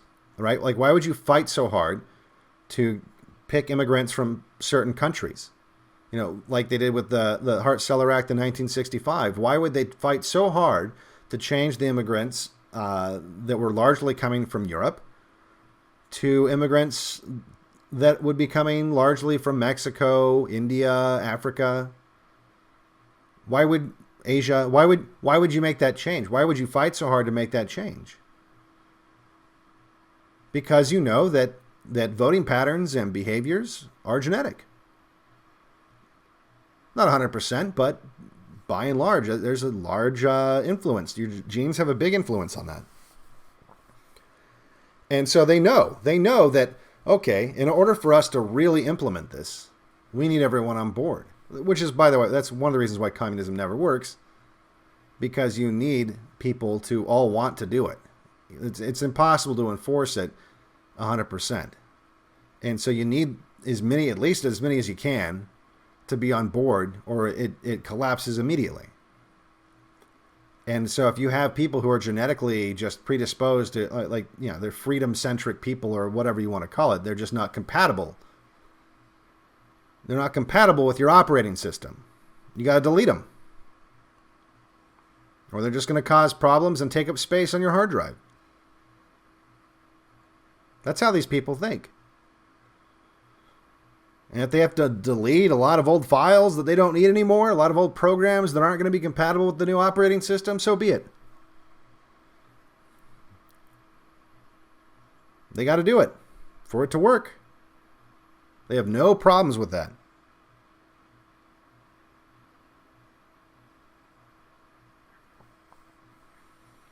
And so, are they going to launch directly into doing that? Obviously not. But you're going to see the mask slip. It's already slipping. You know what? Why do you think they're going so frantically and so hard? Now, look. Part of it is they're opportunists. They're opportunists. Never let a good crisis go to waste. So they're opportunists. So this thing at the Capitol, they're going to milk it. You're never going to hear the end of it. In fact, if you don't win, when your kid is going to Nancy Pelosi High School and taking American history, they're going to learn about the great Nazi uprising of 2021, where Nazis tried to take over the country and were stopped by courageous black Capitol policemen.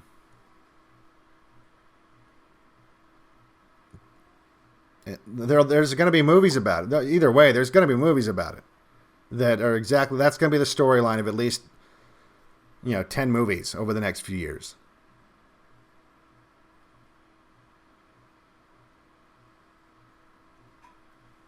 That's what you're going to see. Because winners write history. Trump's not a winner. Trump is a loser.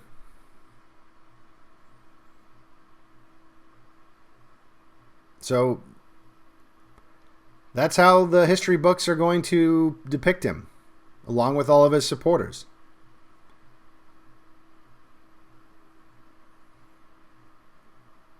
And then eventually, maybe if you win, you can revise it or whatever.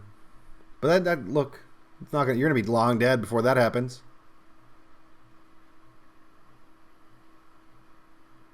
And it's going to be ingrained. In fact, you're going to have people in the same way that you have today, people on the right that talk about McCarthyism like it's a bad thing. Like, oh, this is McCarthyism.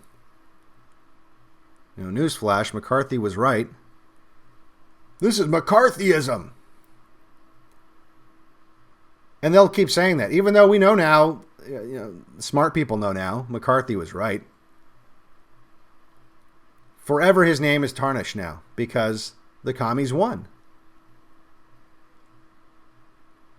Yeah, you're going to hear the term Trumpism in the same way that you hear McCarthyism, and it's going to be used by people on the right, so-called right, in the same way McCarthyism is used by people on the so-called right.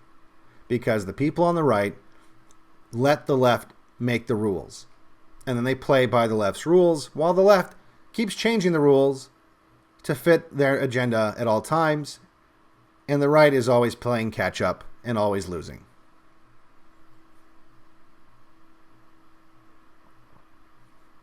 And so you and Trump and his family, the history books that are written will be written by people that are the same people that want you deplatformed on. But yeah, that's the other thing. Twitter, Twitter will be shown. There'll be heroes.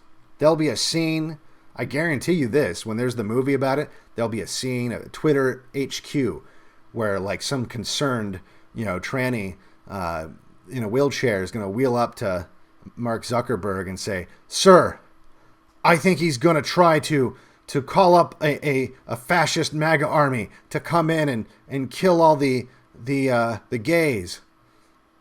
And Zuckerberg will stroke his chin for a little bit and say, "All right, I guess we have to do what we have to do. God help us." And then they'll dramatically shut off Trump's Twitter account.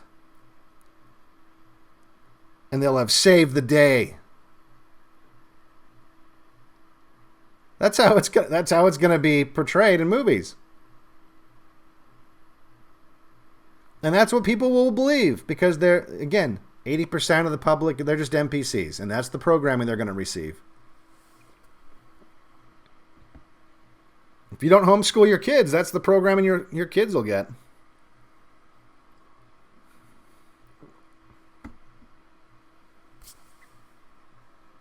The courageous Mark Zuckerberg, the courageous Jack, the courageous Nancy Pelosi, Kamala Harris and Joe Biden, their hair dramatically blowing in the wind as they face Cheeto Hitler and save the Republic from fascism.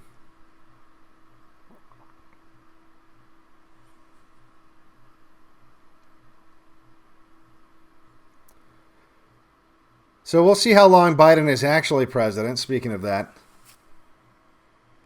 I think that's when things will really accelerate. Once Biden is out of there and Harris is at the wheel, that's when things will really accelerate. Another thing you're going to see, that this is what they did under Obama, for those of you who are maybe too young to remember or it's just been too long. Anytime you opposed anything that, any policy, any leftist policy of Obama's, it was because you were racist. And it'll be now you're racist and sexist when Kamala Harris is taking your guns. Well, you want to keep your guns? What are you, some kind of racist? That's what they're going to say. And things will look, unless they are stopped, they will win. They will win. You can't we're going to infiltrate the GOP. Okay. You think you're the first one with that idea? Good luck.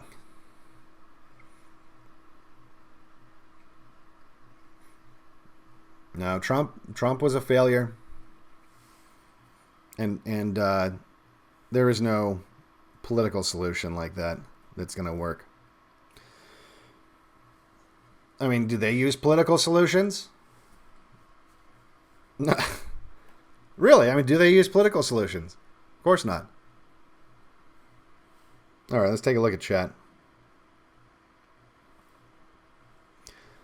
Do you plan on doing that Simpsons thing? Yeah. You got to hold your horses, buddies. I already told you. Like, don't expect that until after the 20th. I was going to do... I guess it's not quite as... I didn't know this was going to happen today. But I was going to do streaming every night until the 20th because I thought Trump was going to drag it out a lot longer than this. Now, look, it's probably still useful to do it because there's going to be a lot of fun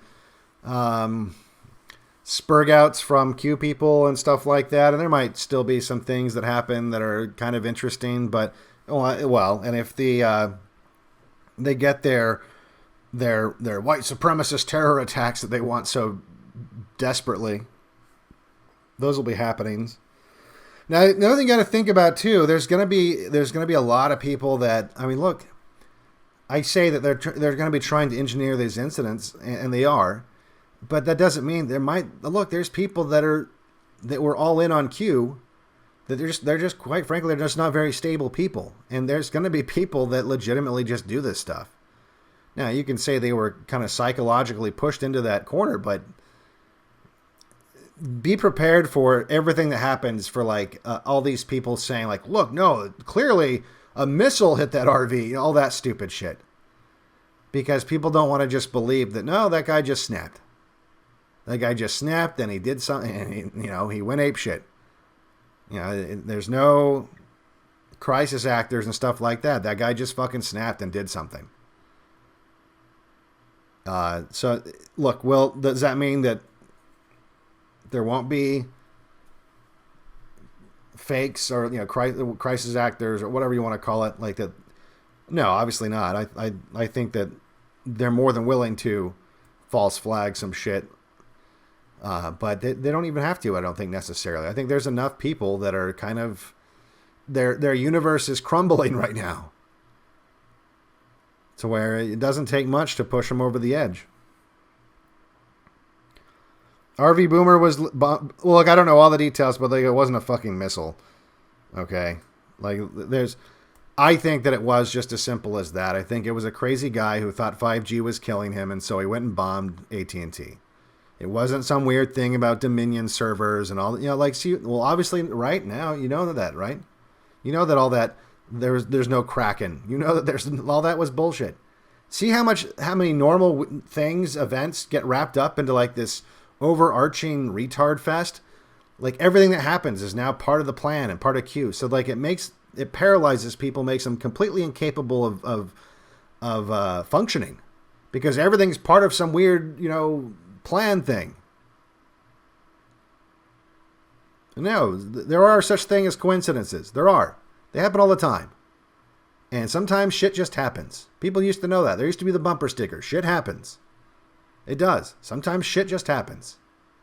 Not everything's part of some fucking plan.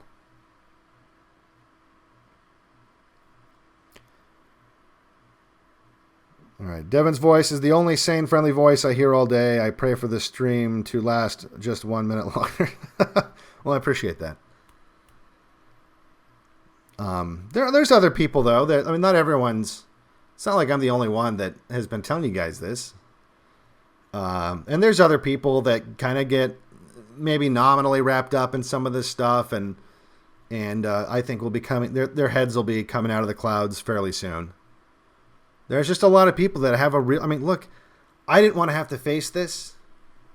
I've told you this again and again. I've been blackpilled since Trump. I knew when Trump blocked the JFK documents that, he's not who he says he is. So I've been blackpilled a long time, and so now ever since that I've everything he's done has just been reinforcing what I already, which I suspect. I can't say I knew for sure, but I strongly suspected when I was like, if you're gonna prevent us from knowing what happened, like if the deep state or whoever was involved with JFK's assassination is still powerful enough to prevent the truth from coming out 60 fucking years later, when most of these people are probably dead, we don't have a chance. Like if Trump doesn't have the ability or the knowledge or the will, and as I said in terms of the JFK stuff, all he had to do was nothing. By law, they were just going to get released. He had to act to stop them, and he did. So if whoever was involved with that 60 years ago, which like I said, most of these people are probably dead, if not all of them, if they still had the influence over Trump to get him to prevent those papers from being released, how is he going to stop the people that are running the show now, who are alive? How is that going to work? All right. Psychological war is very effective as long as there is a mass media and the population who outsources their thinking. We are fucked. Well, that's always the thing. That's always the thing is you're always going to have 80% of the population is going to outsource their thinking. 80%. And like, you can't even like blame them 100% if they've got like a good life and they don't have a good grasp on like the complexity of the world or anything else. And like, you know, they're like the cow that's sitting there eating the food that's been put in front of him, and you know, he's comfortable or she's comfortable, and you know, getting milked.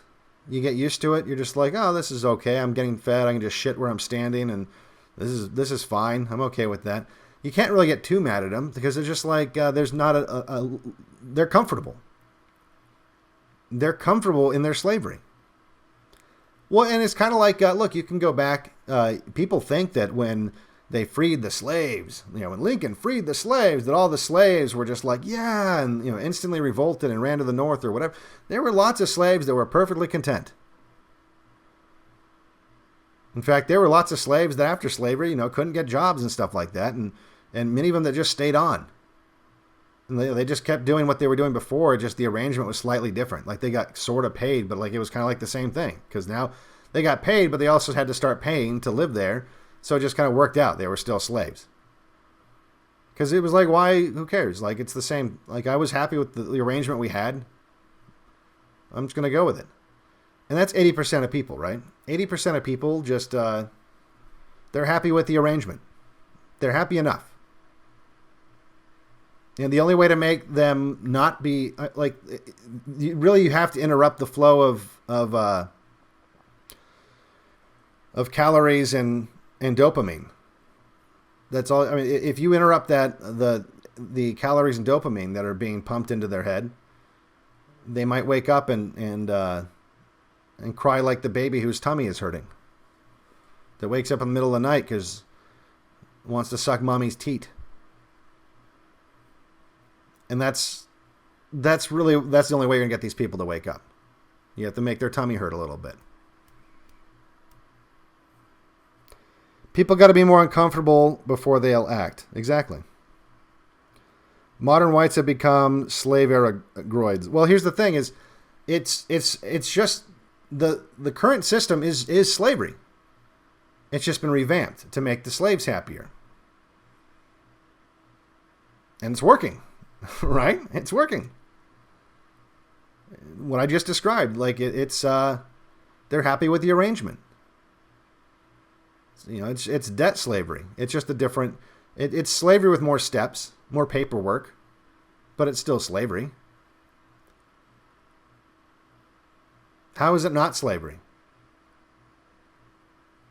You can never fully detach from the system. Even I have to keep paying property tax and everything like that, or they come and take my place.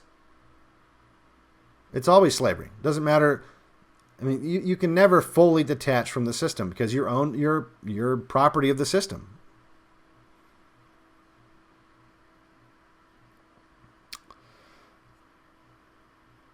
What is going to happen when the food trucks stop bringing food to the cities? Well, why would they stop? See, that's the thing is, yeah, there's lots of things that could happen that would make the baby's tummy hurt. But how are you going to make that happen? I mean, the system is very robust. It's very redundant in places.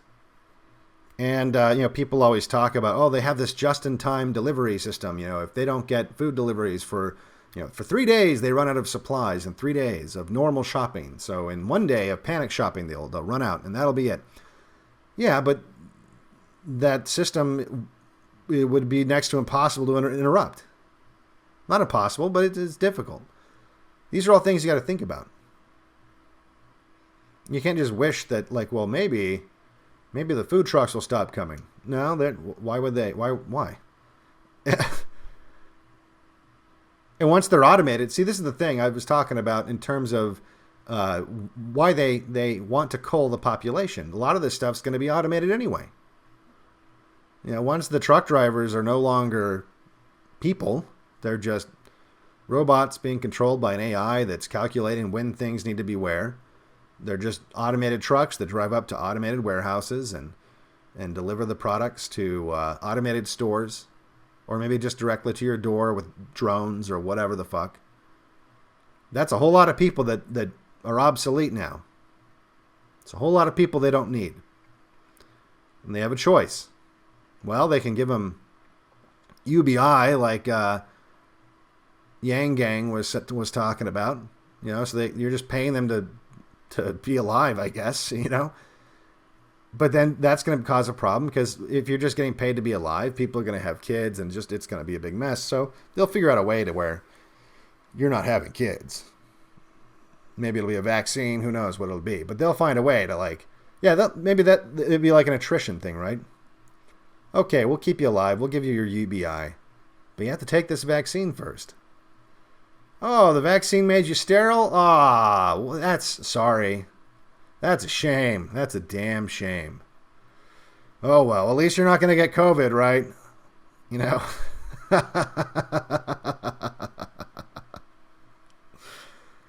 They know this is coming. You're not people to them. You're not people to them. They know this is coming. They know that they're going to have a whole lot of obsolete fucking people. Increasingly, exponentially. They're going to have more and more obsolete people every year as this automation stuff gets rolled out. And they're going to have to find a way to manage that. And one of the ways they're going to manage that is there's going to be, this is not hyperbole. They're going to find ways of making people sterile.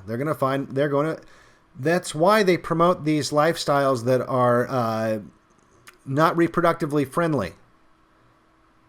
This is why they are promoting trans kids. Because those trans kids are no longer going to be reproducing.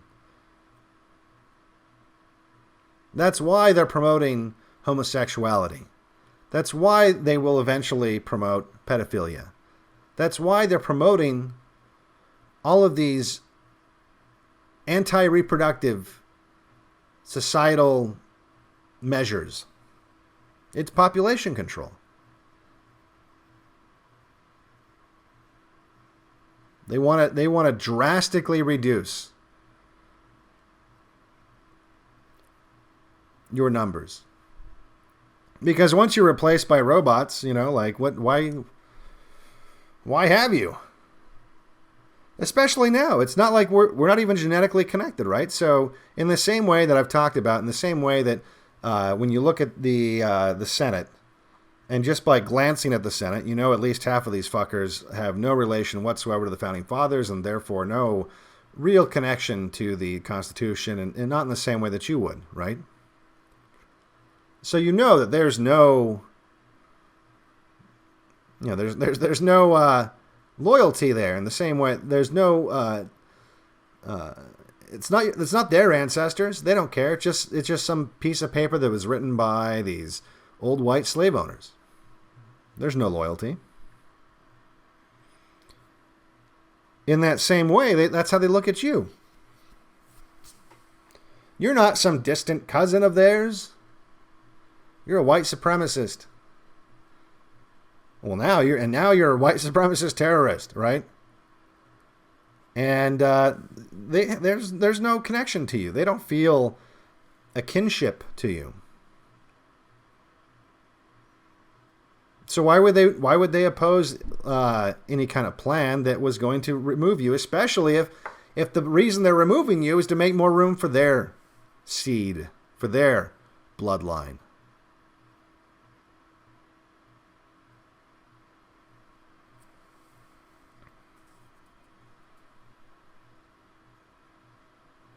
That's what it is.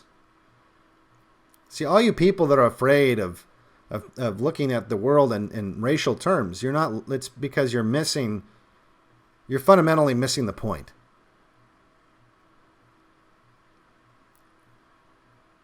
You know, the way that I like to put it, because I think this makes sense to everybody. Everybody. Everyone's going to understand this.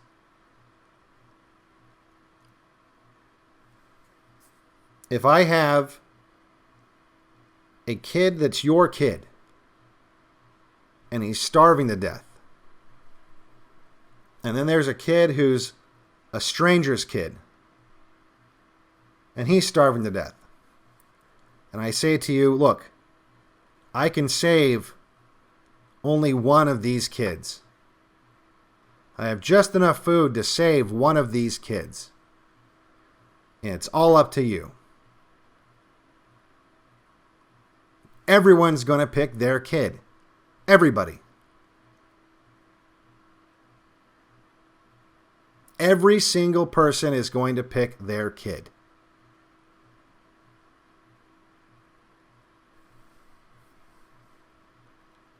That explains exactly the importance of race. The closer you are genetically to a person, the more, just naturally, we've evolved to be this way. You are going to prefer the well-being of that person. Well, but like I have this one friend. Yeah, look, shut the fuck up. If you're stuck in the micro, then you can't be part of the conversation when we talk about the macro.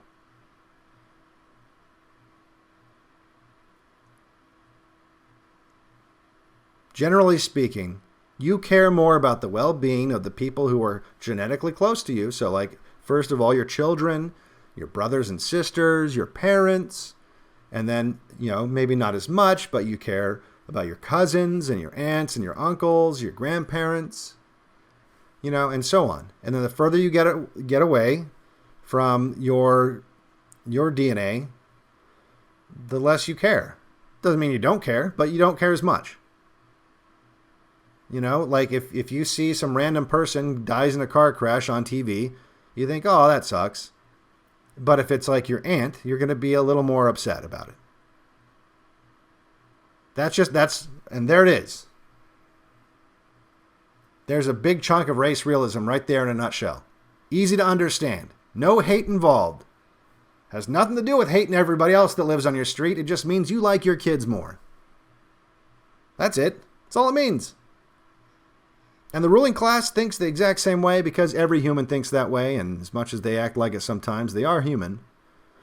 Or I guess they act like they're not human, rather. Whatever, you got what I meant. So you have, they look at you as, I mean, look, you're not, you think Maxine Waters gives a fuck about you and your family? And with them, there's like another component to it, right? There's a ruling class component.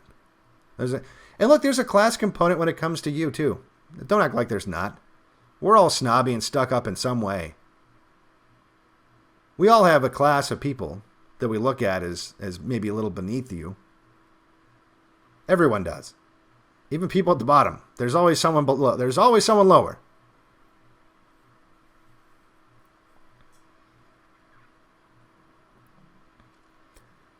So you've got both of those mechanisms at work. Not to mention just the plethora of other things. The fact that they're, you know, just to achieve their place in the hierarchy, they're basically just sociopaths anyway, right? They're just ruthless sociopaths who have just gotten there in the first place. And if they're there because they've been there generationally, well, then now it's compounded because they've got like this huge genetic fucking load of sociopathicness, or whatever you want to call it. Just this massive amount of genetic ruthlessness built in from the moment they enter the world.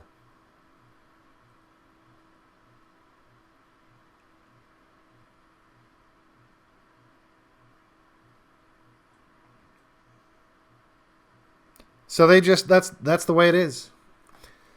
All right, let me take a look at chat again. I know I haven't been looking at chat quite so many times today, but I just had more to say tonight. So I'm going to look at chat now.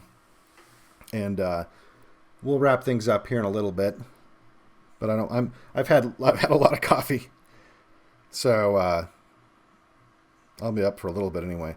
Devin, the first episode of Logan's Run TV series has a dead society of robots left serving dead elder council. Main robot girl is named Siri. Well, that's interesting. I didn't know there was a TV series about it. Is that a BBC thing, probably? You should be cautious of every unstable person, left or right. Start the unstable eugenic movement. Lift weights. The Democrats have done more for their agenda before the inauguration than Trump did his entire presidency. Absolutely. How is a race divide more important than the central banks that are robbing us blind? Well, because what are you going to do? Like, what are you going to do? What's your little dream? What's your little multicultural, bunch of ragtag underdogs versus the bank's plan? You think that there's not a genetic or ethnic component to the banks? Really? Is that what you think? Think about what I said. Just mull it over a little bit. We are all tribes. We are all tribes. And there's never going to be some multicultural Star Trek tribe that's going to overthrow the banks. It's never going to happen.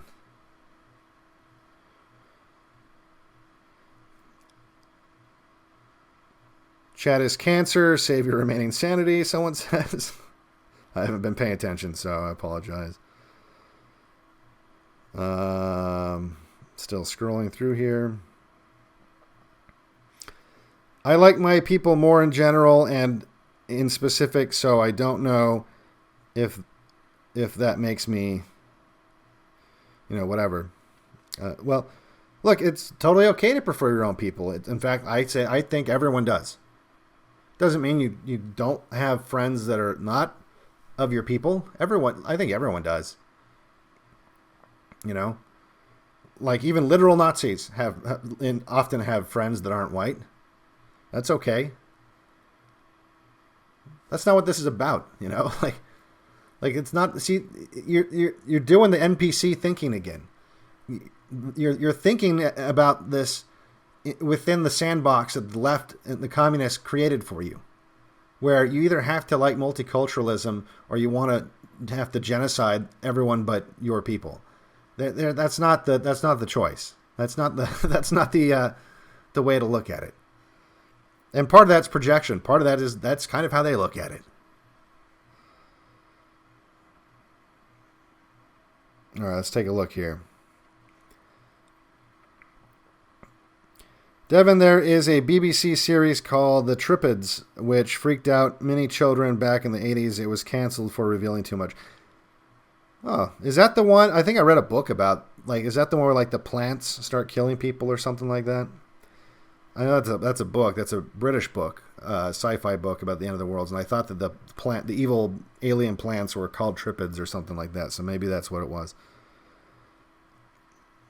85% of people will sell out the other 15%. Yeah,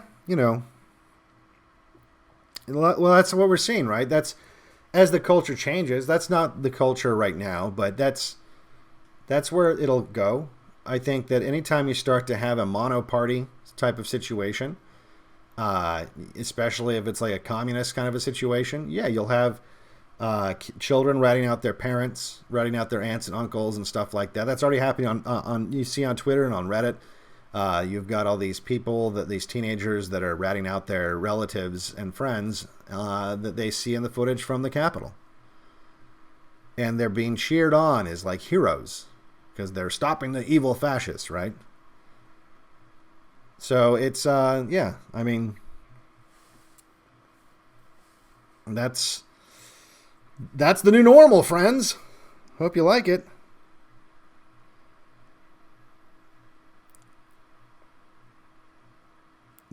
The Mormon Church has taken a drastic left turn in just in recent years. That I haven't participated at all or even kept up with the Mormon Church in a really long time. When I was younger, it was very right wing. I think now that's regional. It's not like it was, where it was pretty universally right wing, and with maybe a couple exceptions. Like for example, there was dirty Vegas gangster Mormons like Harry Reid, right? But by and large, it was mostly right wing. And now that doesn't appear to be the case. But that's just secondhand information. That's from people I've talked to. It's turning to kind of like every other organized religion, like the Catholics, right? The Catholics aren't right-wing, but there's right-wing Catholics. So it's kind of the same thing at this point, where they're slowly watering down some of it's a slow process. It's been going a long time. They didn't even let blacks hold the priesthood up until the 1970s. So it's changed a lot. And before, they would excommunicate you. They just changed a rule, something to do with like being gay and being excommunicated. And now that they eased up the rule. I forget what it was now, though, so I don't want to say. But it was a step in the wrong direction. Utah, less than 32% practicing Mormon. Yeah, and it used to be 100%. They offer minority loans at better interest rates and lax credit checks. Who, Mormons? No, I guess that would make sense. I didn't know that they had like a usury system. I don't know if that's a plus. But yeah, all right. I guess I'd rather they get the interest payments than a different tribe. I guess,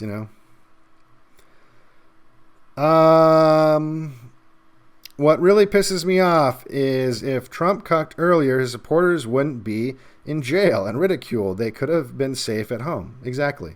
If he wasn't willing to go full Rubicon, he shouldn't have fought it in the first place, honestly. Or so the moment he exhausted all of his legal options, if that was as far as he was going to go, he should have made that very clear. But instead, what did he do? He invited all of his most fanatical fans down to Washington, and now his FBI is hunting them down like dogs. The entire trad Catholic movement is right-wing. Yeah, but you have a left-wing satanic gay pope, so, it is what it is. There's no clear winner. Because I was thinking, I was like, you know what, fuck it. Even if I'm not 100% faithful, maybe I could work on it. Maybe I can find like what's like a based church, and I'll join that and just try. I'll make an effort. Because I'll have the community aspect of it, the spirituality aspect of it, and if it's like truly based, then maybe my faith will develop. And there's something wrong with all of them, and whatever. Maybe not all of them, but all the ones that I've looked at.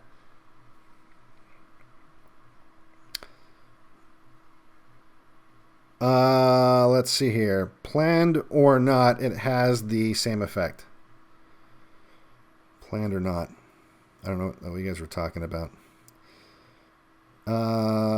Think tanks tell churches what to think now. Well, maybe in terms of maybe the Unitarians and stuff like that.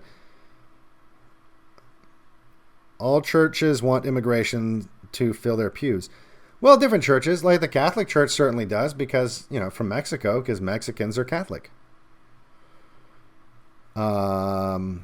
Crushing the Trump movement after the administration was necessary cleanup. Well, they're not done with that. The crushing's not done yet. The Democrats are going to be doing a lot of crushing in the next little bit. Those jaws are going to come down hard. Thanks for everything you do. Thank you, Texas 44. Fight the Jesuits and Jews. I still don't understand the whole Jesuit thing. Like, the Catholic stuff is so complicated. I don't know all the little... Because with Mormons, it's like there's just one kind of Mormon. There's not like 1,000 different kinds and with all these different rules. It's like, no, there's like one kind of Mormon with one leader that, they all have the same rules that they all follow. So where it seems like the Catholics have like all these weird offshoots and stuff like that, and it just doesn't make any sense to me. It's like, why are they considered Catholic then? Why can't they just be... why can't they just be a different church entirely, which is what happened with the Mormons, by the way. There are different sects, but they're not tied together. They're considered totally different religions. You know, you've got the weirdo Mormons that followed. They're called Strangeites. They followed this guy. Last name was Strange. He lived on an island. Like, he was the king. He literally called himself the king of some island that was in Lake Michigan. And there's like still a few of them left. Like, it's as weird as that sounds. There's not very many. Like, I mean, you could fit them all in a room, you know, in a small room. But they split off. There was a couple other branches, you know, that split off like that. When Joseph Smith was murdered, there was like this, you know, power vacuum. So there was all these different people that claimed that, like, no, I'm the one that God wanted in charge. No, I'm the one that, you know. And so the one who won out obviously was Brigham Young, and then he took most of them to Utah. But there were others that split off, but now they're all, you know, they're totally different. So when the Catholic Church has all these different weird, you know, subspecies or whatever you want to call it, I just don't understand it. It's like, why are they still connected then? You know, what's good for the goose is good for the gander. Shouldn't you guys have like universal rules that are good for everybody?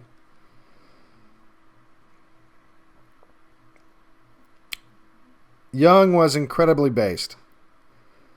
Yeah, I'm related to him. You know, like I said, I'm ethnically, if anything, I'm ethnically Mormon. And so that's a part of my history. He was based in that he had like, how many wives did he have? He had like 9 wives, I think. 8 or 9, I forget. And yeah, I had a few polygamists in my family tree. My family tree gets really big in this one part. It's like this. There's just like this one part where there's lots of branches coming and going all over the fucking place. Where there was a mass genetic dump where a few guys made a lot of kids with a lot of women. Every day we lose another fight. Every day more slavery imposed. The Muslim Brigade gets stronger. How to find joy in life? You just have to realize people have survived worse than this, and people will continue to survive worse than this. And don't look. It's my job to focus on this stuff more than you guys, and I still find a way to be happy. It's just that I find ways that, like, so for example, right now, I'm not gonna lie, it's been kind of a bummer the last month or so, because usually my getaway, like where I would find peace, I guess, was cactus farming, as weird as that sounds. Growing cactuses, and cactuses don't grow in the winter. You know, in fact, they look like they're dying, and they start looking like they're shriveling up, and it's a little frustrating because you work on them all summer long, and they're getting all big and luscious looking, and then like right now they're all wrinkly and, you know, folded up, and some of them you're not even sure, like, are they going to make it like through this winter? And so I don't get my release that way anymore. And, you know, I found something else. So instead I started doing my ruck marches, which is something you should be doing to, you know, get in shape. Like, that's a great thing to do. If you want to have a release. And the great thing about this is you don't have to live like I do in the middle of nowhere. You can do this in an urban area. You don't have to have a bunch of camping gear when you do it. Just get a rucksack, fill it full of gear. It doesn't mean you're going to go camp in the park or, you know, in the subway or something, but just so that you get used to the weight of it, and, you know, strap it on, go hike. Even if you're in a city, go hike for 5-10 miles a few nights a week on a regular basis. Go to the gun range and learn how to use your weapon, and so that it's not something that, like, if you get in a weird situation that you have to use a gun, that you're just fumbling with it and you don't know what you're doing. You know, put some. Now that can be tough because ammunition's so, and I guarantee you it's going to spike, but like, it's so hard to get already. That's another thing that you got to worry about with the Biden administration. They're going to probably pass ammunition taxes just for owning it, you know, not purchasing it. Their proposals right now are centered around ammunition and gun ownership, where they will tax the shit out of you just for owning ammunition. So if you've got a bunch of rounds stockpiled, they're going to try to tax you so much you can't afford to do that. And yeah, like you could say, well, I won't comply or whatever, but okay. But if if the ATF comes knocking on your door and you've got a bunch of boxes of ammo that you don't have registered, or however it is that they're going to do that, that might not be a good thing. So just something to keep in mind. But there's lots of things you can do to stay centered. And you should be part. And a lot of that, look, a lot of people just like going to the gym. If you live in the city, just go to the gym. Focus on the physical. When you focus on the physical, it forces your brain. Like, I like to think of my brain, like I like to use computer metaphors because I've done a lot of work with computers, and I think a lot of people at least understand computers on a basic enough level to get it. And I feel like when you're doing physical activity, you have to unload a lot of processes that are running all the time in your brain in order to to accomplish the physical activity. It forces you to like unload all that stuff and load up the gym program or whatever. And because you're no longer running all these millions of processes in your mind that really kind of add anxiety to your life, it puts you at peace. It centers you, and then it's kind of like you resetting your computer. It's a restart, not the great reset, but it's the little restart. And then when you're done, you can restart again and load up all those processes, and they'll run a little smoother. And that's important. That's important. That's something I'm trying to focus on right now, is going out and just doing ruck marches and camping. And there's ways you can enjoy yourself, and it's important to take a step back and not focus on it all the time. It's like I said, it's difficult for someone like me where this is kind of my job. But I mean, if I can do it, you can do it. It is. I get it. There is a lot of things to genuinely worry about, but there's always going to be something to worry about. That's okay. You don't need a gym. I've been using a 30-pound weight and just bought a 40-pound vest to go walking, and did a 40-mile bike ride in November. Yeah, like there's easy ways you can do this. And there's easy, cheap ways you can do it. You don't have to join a gym. I'm just saying, like, some people enjoy that. For me, like, it's a rucksack. For you, or for that guy, it's like a weight vest. For you, it could be whatever. But just find a way to, turn it off. Turn it off and focus on the physical instead of just like the mental and the philosophical. Because they are totally different parts of the brain. And when you start stimulating the part of the brain that is focused on the physical, it almost forces all the other stuff to shut down. It also kind of clears your head. When I go for these walks, a lot of these walks, they go for 4 to 5 hours or more. Out in the desert, I'm marching around with a big fucking rucksack on my back in the dark with a headlamp on. And sometimes I'll listen to audiobooks, like just space out and listen to this audiobook. That's another way to get your mind off of it. Is I'm not saying, like, I often make fun of people that just, eat the Cheetos and watch Netflix, I say. Right? And I make fun of them saying like, oh, they don't pay attention to the world. I'm not saying you can't ever enjoy fiction. You can enjoy fiction, but just like anything, you have to do it in moderation. And just like anything else, you have to know that it could be poisonous. People could say, well, I enjoy relaxing. I'm gonna drink a glass of wine every once in a while in moderation. That's fine. But what if you were saying, oh, I'm going to smoke crack cocaine in moderation? It's like, so there's different levels of what it is you're going to do in moderation to relax that is acceptable. But it's okay to have some moments where you're not focused on reality 100%. It's okay to check out occasionally. So I would just recommend that if you're really feeling overwhelmed, it's okay to just, sit back, enjoy a book. Read a book. Read the Bible. Read the Bible. If you don't like fiction, read philosophy and stuff like that. It doesn't have to be fiction. It doesn't have to be a movie. It doesn't have to be Tolkien or something like that. It can be whatever you want it to be. But just find something that takes your mind off it that you enjoy, and just schedule some time on a regular basis to do it. Okay. Let's take a look here. If you don't check out once in a while, you go crazy. Exactly. No, you will. People lose their minds. Even I go a little crazy. It's been... I haven't been able to go do my ruck marches quite as much because the same time that I'm doing my streams, because I have to wait for the internet to start working again, so it doesn't... which isn't until after midnight. That's usually I'm in the middle of a ruck march around that time. And so I've had to not do it in order to do my streams. And really I just need to... my sleep schedule's all fucked up. So really I need to just alter my sleep schedule in such a way that I can do both. Because, and you might say, well, why are you doing your ruck marches in the middle of the night?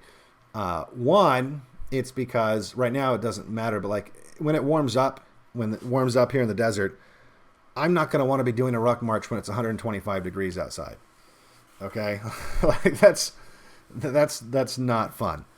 And even when it's the night, even when the sun goes down, it might still be in the middle of the night. It could be in the 90s. And, it still won't be fun. But it'll be tolerable. You can do it. And so that's just when I can do it, when it heats up. In the winter, it's kind of the opposite. It's actually drastically colder at night. It's actually kind of pleasant during the day. But the other aspect to it also, and this is just more of like what we're talking about, taking a break and having the escapism aspect of it, is at night when you have a headlamp in the desert and you're walking around through these trails, in a weird way, it feels like you're in this vast tunnel. Because your headlamp is never powerful enough to see like the end of the nothingness of the desert, right? And so if you look up, it basically just fades away into darkness. And you stick to the trail because, like I said, it feels like you're in just like this weird tunnel system. And if you go off trail, it's easy to get lost. And I've done that. I've spent like an hour with a compass, just like, damn it, where am I?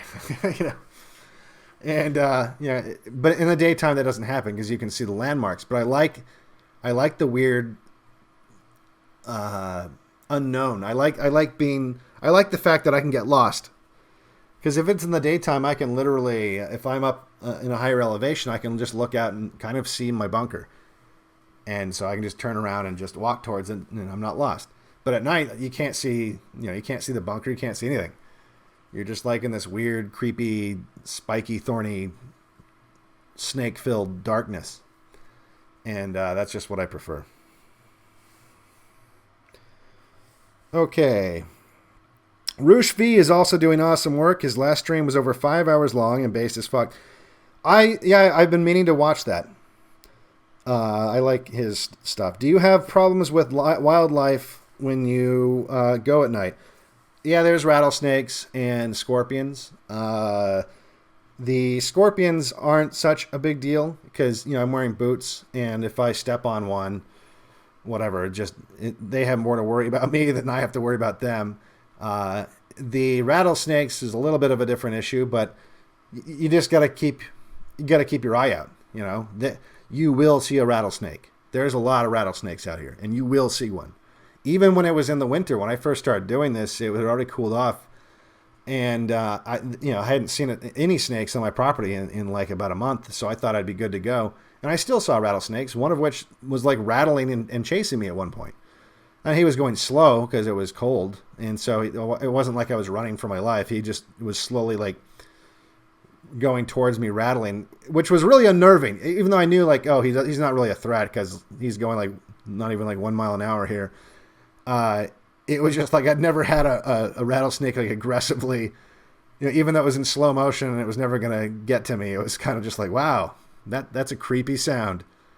And I suspect once it warms up, I'm going to hear that sound more and more.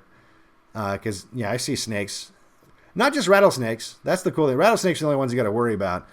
I was also confronted by a pack of coyotes one night where I actually wondered if I was going to have to like stab them because I didn't have my gun with me. And I just had a knife. real quickly, I'll just tell you the story. I was walking. So a lot of you may have seen these videos that I've posted on, well, maybe my old Instagram. It has since been banned. That I was posting of these kit foxes that follow me around when I'm out walking around on the trail.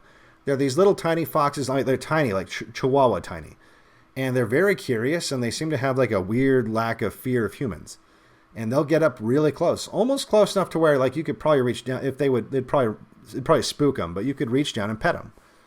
And they will follow me around, sometimes for miles. It's really kind of cool, and they're really cute. And they'll respond. Like you can call and whistle to them and get them to come closer, but they're still wild animals. They're not. So they're curious and whatever, but they're not gonna they're not like a kitten that you find walking around. They're not gonna follow you all the way home or anything like that. And one night, in the way you see these guys is the headlamp, for whatever reason, the headlamps that with the LEDs that they sell these days reflect eyes perfectly. And not everything from fox eyes to like spider eyes. Like you'll see a spider that's on the ground, like a tiny spider, like the size of a quarter. You'll see it reflecting on the ground like several yards in front of you. Like you'll see like a shiny thing, and you'll know, oh, that's probably the eyes of a bug, specifically spiders. And you'll walk up, and sure enough, there's a spider right there. Well, with the fox, the same thing. One night, I just looked behind me, and I saw these two little eyes looking back, and it was the first time I'd see one. I was like, that's a little creepy. What is that? And then he came out of the bush, and it was a fox. So one night I'm going up the trail, and I see these two eyes out in the distance. And I thought to myself, like, oh, that's cool. It's one of those foxes. And then I was like, wait a second. Those eyes are much further apart than they usually are. And they're much higher off the ground than I feel like they should be. And then I was like, just as I had the thought, like, oh, that's not a fox. That's a coyote. Two other eyes, another pair of eyes slowly rose up next to that one, next to the first pair. And I was like, ah, yeah, you got a friend. A nice doggy. And then another. And then another. And then literally there was probably about 6 of them. And I'm just sitting there looking at them, and they're looking at me, and I can't even see the outline of their bodies. It's just their eyes. It was really fucking creepy. And so I thought to myself, well, coyotes don't usually attack people, but this is like 6 of them. This is not a lot of food around here lately, I don't have a weapon. I got like my survival knife with me, and so I took my knife out and I puffed up as big as I could and made a lot of noise and like waved my arms, and they just nothing. They just like stared. They kept staring at me. So I thought to myself, well, if I turn around and start to leave, I'll look like I'm prey. I'll look like I'm afraid, right? So I just kind of like, yelled like, fuck you, or something like that, and just kept walking like I was in the same direction I was going, keeping an eye on them, and they didn't follow me. But that was creepy as fuck. Like that was like probably like one of the creepiest things that's happened to me out there in terms of wildlife, where I was just like, okay, that's something to consider when I prepare for going out. Okay, well, let's wrap this up. Do rattlesnake eyes reflect in the light? I don't know, because I usually see. Maybe they don't. But I usually see the snakes, and I now that I'm thinking about it, maybe they don't. I can't. That's a good question. I'll have to get back to you on that, because I can't. Usually, when I notice them, it's like It's like a instinctual fear response. It's like your brain. It's the weirdest thing, because it's like your lizard brain knows that there's a dangerous snake before your brain gets it, because you'll respond. Like the adrenaline gets released and you freeze or step back before you even know why you're doing that. It's like an auto response. It's so weird, because you're just like, and then like you're in this weird heightened adrenaline state. The rest of your brain catches up and then intellectualizes what's going on, and you're like, oh, there's a snake here. So I don't think that. Maybe they don't. That's a good question, because every time I've seen one, it hasn't been because I saw the eyes. It's because I see the pattern. you know, on their backs or whatever. Have a good one yourself, white-pilled. Welcome to the black pill, white-pilled. All right, guys. Let me ask. So, what's your opinion on the UFO portion of the COVID relief bill? Yeah, we'll see. We'll see. I don't know about the UFO stuff. When I was a kid, I read all these UFO books and like was, you know, into like the alien abduction stuff, like reading those books and stuff like that, and watched X-Files, and you know, like I thought it was really interesting. But I don't know. I mean, is it? Here's the thing. It's likely. Obviously, it's a little weird to think that we'd be the only life in the universe. But it's also weird to think that the other life that would be in the universe would even be able to find us. You know, the universe is so big that, let's say that, I mean, there could be life on a million other planets. And how would you ever find each other? You know, so it's kind of like, I don't know what to make of what's going on. I guess we'll find out, right? Maybe that'll be the big unifier. Maybe that's a different version of the Project Bluebeam, where they know that we're super divided and that they know that they're social engineering to implement a great reset or whatever like that is going to require a unification of the people, and maybe that's what they think they're going to do it. I don't know. I'm very curious. Now, I have listened to some interviews from the Air Force pilots that have seen it, and I believe they believe what they saw. At least a couple of them, but there's no way to know. I wasn't there. The footage is always really shitty, and plus, you don't know. Maybe it could be secret technology that other departments have. A lot of this stuff's compartmentalized, you know. So it could be a research wing of the federal government that the Air Force isn't even aware of, you know.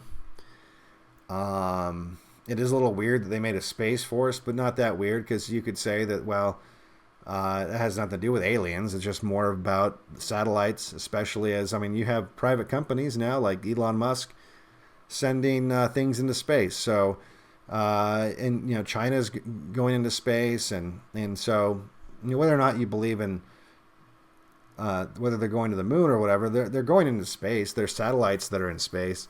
And there's got to be someone that has, like right now it's the Air Force, I think, that has, or I guess it was, now it's Space Force.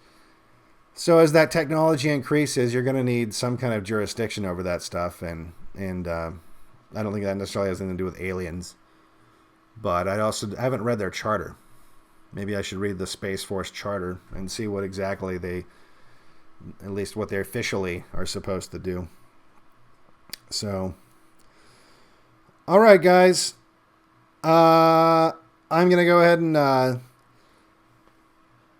take off. And I'm going to upload this one to Bitchute. Maybe you can send it to your Q friends or whatever. And look, some people think that I'm being hard on them, but you have to look. Part of it, you have to be. It's tough love, is what it is. It's tough love. And in the case of the people that promote this and have no shame about it, it's not tough love. It's just fuck you. But if you fell for the scam, look, just wake the fuck up. You know, we need you to be awake. You know, just think of it this way. Like, we've been in a burning building, and this whole time you've been laying on the floor, and we've been shaking you, like, wake up! Wake up! You gotta get out of the building! It's on fire! And you're just like, I don't want to go to school. And that's all. That's why we're a little mad. That's why we're getting louder and shaking you more violently. Because you need to get out of the burning building, man. That's it. Don't take it personally. So that's all it is.